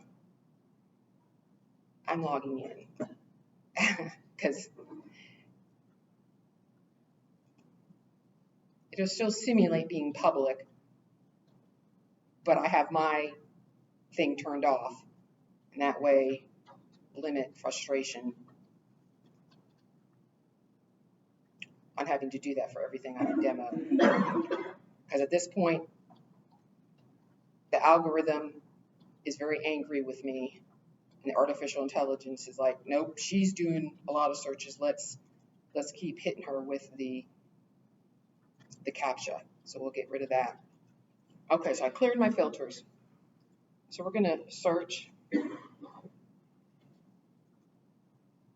My husband wishes that he got a quarter for every time I put his name in here, because I know his birthday, and it's an easy demo. And it brings back several Bruce Morrises just in pilot. It's just a great case example. Okay, yes, I logged in as mine. Okay, we're not going to do that. I apologize. I thought my smart search, let's go back to what I was trying to do. I'm going to go back to my original plan, which is, if you want me to demo it, I will show you, because that is not working well. It was working as designed because I'm a registered user. It's to simulate having elevated access where I get to see date of birth. If you have elevated access, you get, for your cases, PII, which is date of birth, driver's license number, SID, if that exists, SID, and other agency ID. That's it from the PII world. Social Security number, not available on portal. There is no functionality. It is designed that way to prevent a data breach. So that functionality does not exist. We've had that in our FAQs from day one to let people know that's not available. Going back, I definitely want to talk about the filter. I don't want to gloss over that when we search for someone, there will be X's if there's a date of birth. And if there's not a date of birth, it'll be blank. When you enter in the date of birth, if it matches whatever records came back, it'll narrow the search. And so that you will have, yep, there's that criminal case I'm looking for on that particular person. I can do the validation by date of birth. The filtering, what we had heard from the real estate bar was that they're looking for non-criminal cases. And so every time they were doing a search, they were being flooded, especially the more common the name, the more records. And there is a 200 record limit on portal to begin with. And so one of the things that they said would be helpful is a new filter for case type. And so if I were to put in John Smith and I only wanted to see his civil cases, then I would also select this filter. I don't have to do anything else. I can do it. I can narrow it even further by case status or file start date and end date, but I only have to choose the top one. We also have filters, so that will keep out all criminal cases. The part of the feedback that I'm looking for from the real estate attorneys, because I don't know this business, is it truly all civil cases? Because is it civil, family, and probate, or is it truly civil cases? Civil, family, probate, special proceedings. Okay, good. That's all in here. Okay. Now, does that pick up even special proceedings? Special proceeding, non-confidential, yes. And what's the difference in that and, say, civil actions? Is civil actions only family law, civil judgments, civil lawsuits, things like that? I'm glad you asked that question. The other filters are designed to meet the statutory indexing requirements. And so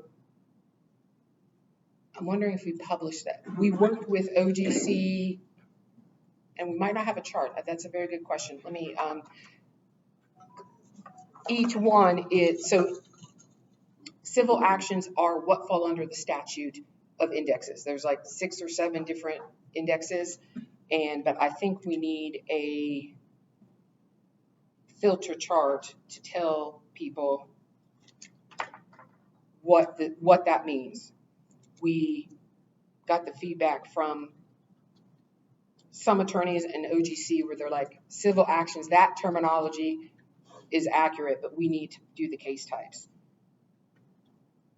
Because it follows the statutory requirements of what is a civil action versus the ones that specifically fall under estates versus family.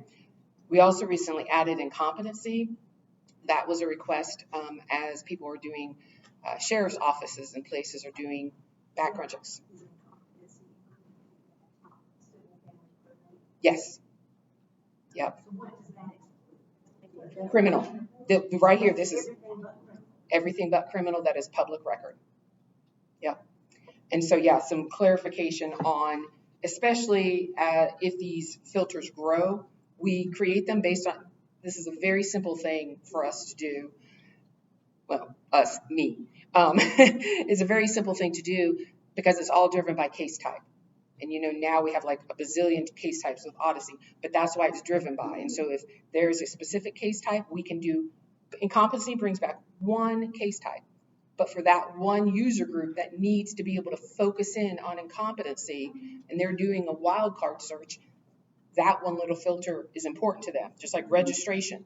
But these ones where it's grouped, we'll get, I already have the chart, I just didn't think at the time about publishing it, of what does the broad category mean of case type. You said a default case type, so say you're in a firm that works on specific case types, and that's all they work on. Mm-hmm. A default case type. I can create the case type, it won't default to it, so you will have to choose it. I didn't know if like maybe you created an account, because I've created an account in Portal, and if there would be an option, maybe sometime in the future, to be able to set a default case type. Portal is limited on, at this time, that there will be no enhancements. So what we have, yes. But having a new filter, like you said, I mean, we didn't want to start off with 50 different filters. We started with what we knew we needed, which was the indexing statutory requirement. We've added 2 based on business need feedback from the real estate board and the sheriff's offices. And so as long as it's a case type, we can make a filter for it. And primarily those filters are for people that it is their practice is looking for wild card, broader search things. That will definitely be advantageous for them. Let me ask you this. Yes. What I'm finding is that your search mechanism is so sensitive. If you don't put it in correctly, even with a wildcard search, you may not get what you're looking for. So for instance, if you're doing a business name that has periods or initials in the name or commas, do you put the periods, do you not put the periods, do you put the commas, do you space between the letters? I mean, the different ways you can search now, it's totally overwhelming. I would agree. I've been in each of those meetings where we're getting the feedback, and as they are developing the indexing guidelines for naming, we're continuing to revise the guidance. Again, this is not directed at you, but it tells me that this was prematurely done because it's got significant problems for the public and for the practice. Well, yeah, and Judge Heath and Brad, they've been meeting, and so, I mean, it's above my pay grade. If you have a specific question, I'll be glad to answer it. You have to give me the example because as we started creating examples, there is not a one size fits all. If you're using a wild card, it's no different. Well, I don't know a specific example at this moment, but I do know that in times past, I had one Rivera, Alvarez, Gonzalez. Okay. Or Juan Rivera Gonzalez, Juan Rivera Alvarez. I mean, what is the search criteria for something like that? It depends on which part of the name that you want to apply the wildcard to. You have the last name, which is one string of letters. So wherever you want to put that wildcard, it's going to bring back those first letters and then anything else. But then you also have the option you can apply the wildcard to the first, middle, last. So it's not a cut and dry answer because it's a wildcard search. And so we continue to enhance the documents that we're providing on those examples. And so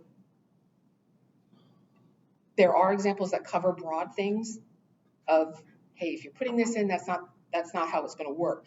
But I can always work with you on a specific example, or make sure that you've got what we've already published to see if that's going to help, and if we're missing something else on that, because we found a huge gap of, we thought we had enough resources published on the wildcard search until we started getting additional feedback of the examples that were brought to us, and we're like, yeah, how would you conduct that? And so we go and we figure it out, and we share that information with you. So to understand it, there's not a standard for searching names that contain periods or abbreviations or dashes. There can't be a set standard because it depends on when you want to use the wildcard, where you want to use it. Is there not a standard for entering the information in the system that we can rely upon when we're searching? I would say that the indexing standards they've been published, correct?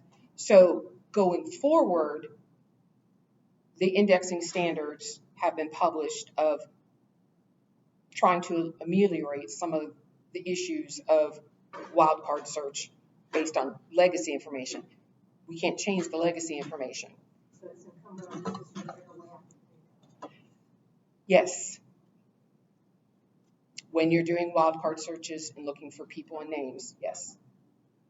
I believe that what I've heard is that due diligence is what's expected. We are trying to offer as much guidance as we learn additional nuances that I couldn't test every possible wildcard search. And there's been some very valid examples that we've published now. This is how you do it. And we'll continue to enhance that information to assist while the other discussions are going on of what can and cannot be changed, and the indexing standards and all those things are all outside of my purview. I'm just like in the know about it.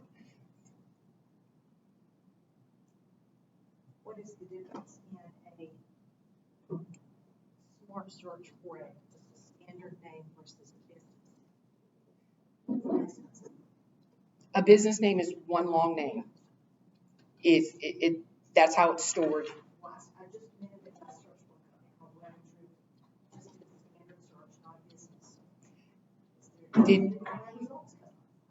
there a benefit or a difference in doing the search? I mean, like if I'm searching ABC real property, if I do that, say I forget to click standard business search. It'll give you no results. If you try to search for a business under Smart Search, it will come back no results because it's looking for a person, which is how it's stored in Odyssey. So yeah, that's why I pointed out business, because that's a common thing where, like, if you don't know that you have to go to change the field for business. Let me ask you another question, and I apologize for monopolizing the time. This is the best opportunity I've had to try to get some of these answers. And I know it's got time to go. When I do a judgment search, what I'm looking for are judgments against the person that I searched for. Yes. I'm not looking for every case that person's been a party to, and that there is a judgment rendered in. It's like y'all have flipped that mechanism on its head. That is a totally untenable search mechanism. That is a known defect. That is there's like 2 or 3 top priority defects to be corrected in judgment. That's one of them.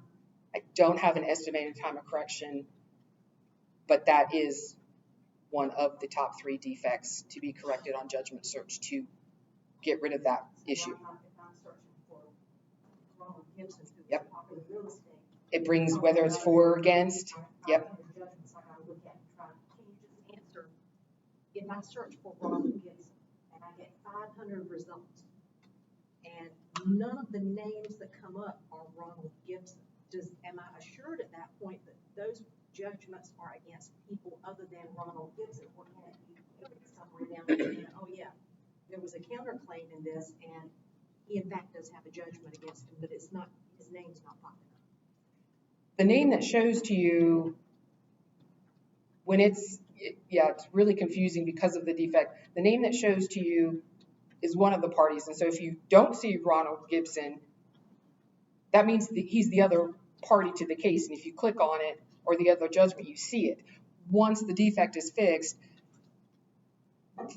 that unsurety will be gone. Correct. Right. All right, let me raise the issue then. Elevated access. Yeah. I mentioned this last week, I guess it was.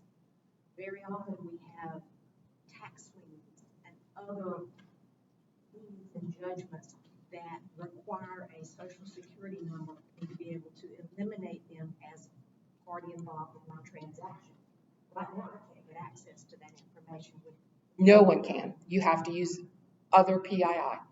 The functionality does not exist on any portal functionality across any of the 50 states. It was designed to not permit social security number display through portal under any circumstances. The other forms of PII available to the public, date of birth, it will have to be, if that's what you're using portal for as to validate someone, the only mechanisms you have are the date of birth, driver's license number. Yeah. I mean, the business practice will have to change on what information is used to validate someone. All of the issues have not been addressed in a way that allows us to function with any level of accuracy.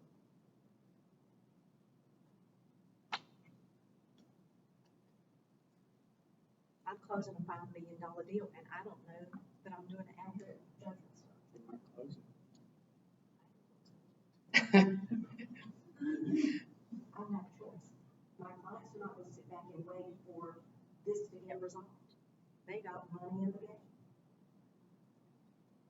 And again, I'm not fussing, but I'm so frustrated.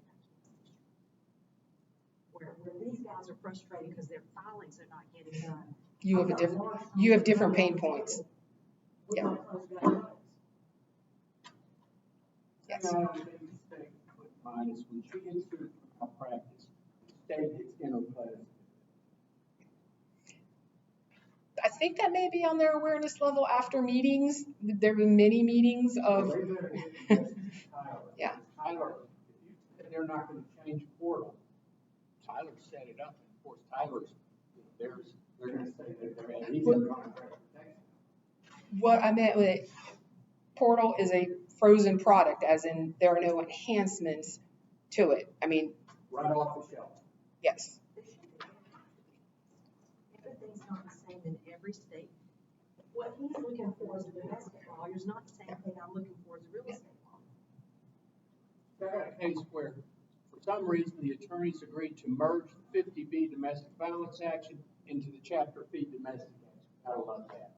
We can't see any of the documents on either case now. Are you the attorney of record? Yes. Then with elevated access, yes, you can. I'll be happy to. Legacy documents, you contact the clerk and ask them, have they been scanned? Every county did a different pre-scan project, which usually focused on the most recent cases. Have they been scanned? Then the clerk reviews it to make sure there's no PII, sets it as docketable, it's on the portal. It's all the clerk function.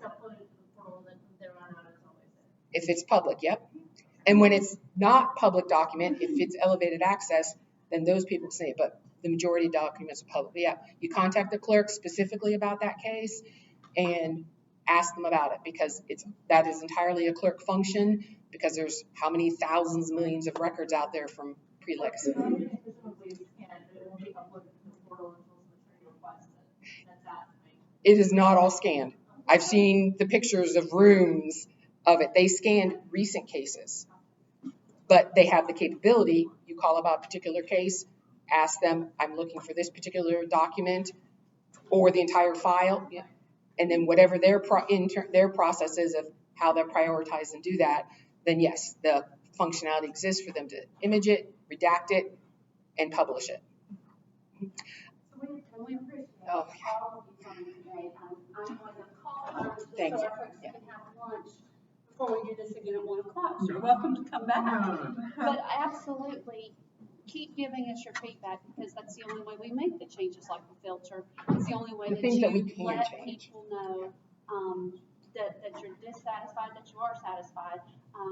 But right now, because we're pilot, we're not getting a lot of satisfied comments, so we love those too. But absolutely, we appreciate the comments, because it's the only way we can make any changes, or know to make any changes when we can. The judgment search, I will tell you, that meeting with Tyler takes place today at 4:30. So your comments are timely, and they've been heard and noted. What I can promise you, I don't know. I can't, because I don't want to promise things I don't know that I can deliver, but we can take the comments forward, because they're valid concerns for sure. Do you have your elevated access? Go ahead. Gentleman in pink. I think so. Oh, don't go away, go away. No, I don't trust what you say. No, because I'm saying if you don't, hey, this is the privilege of showing up here. What's your name?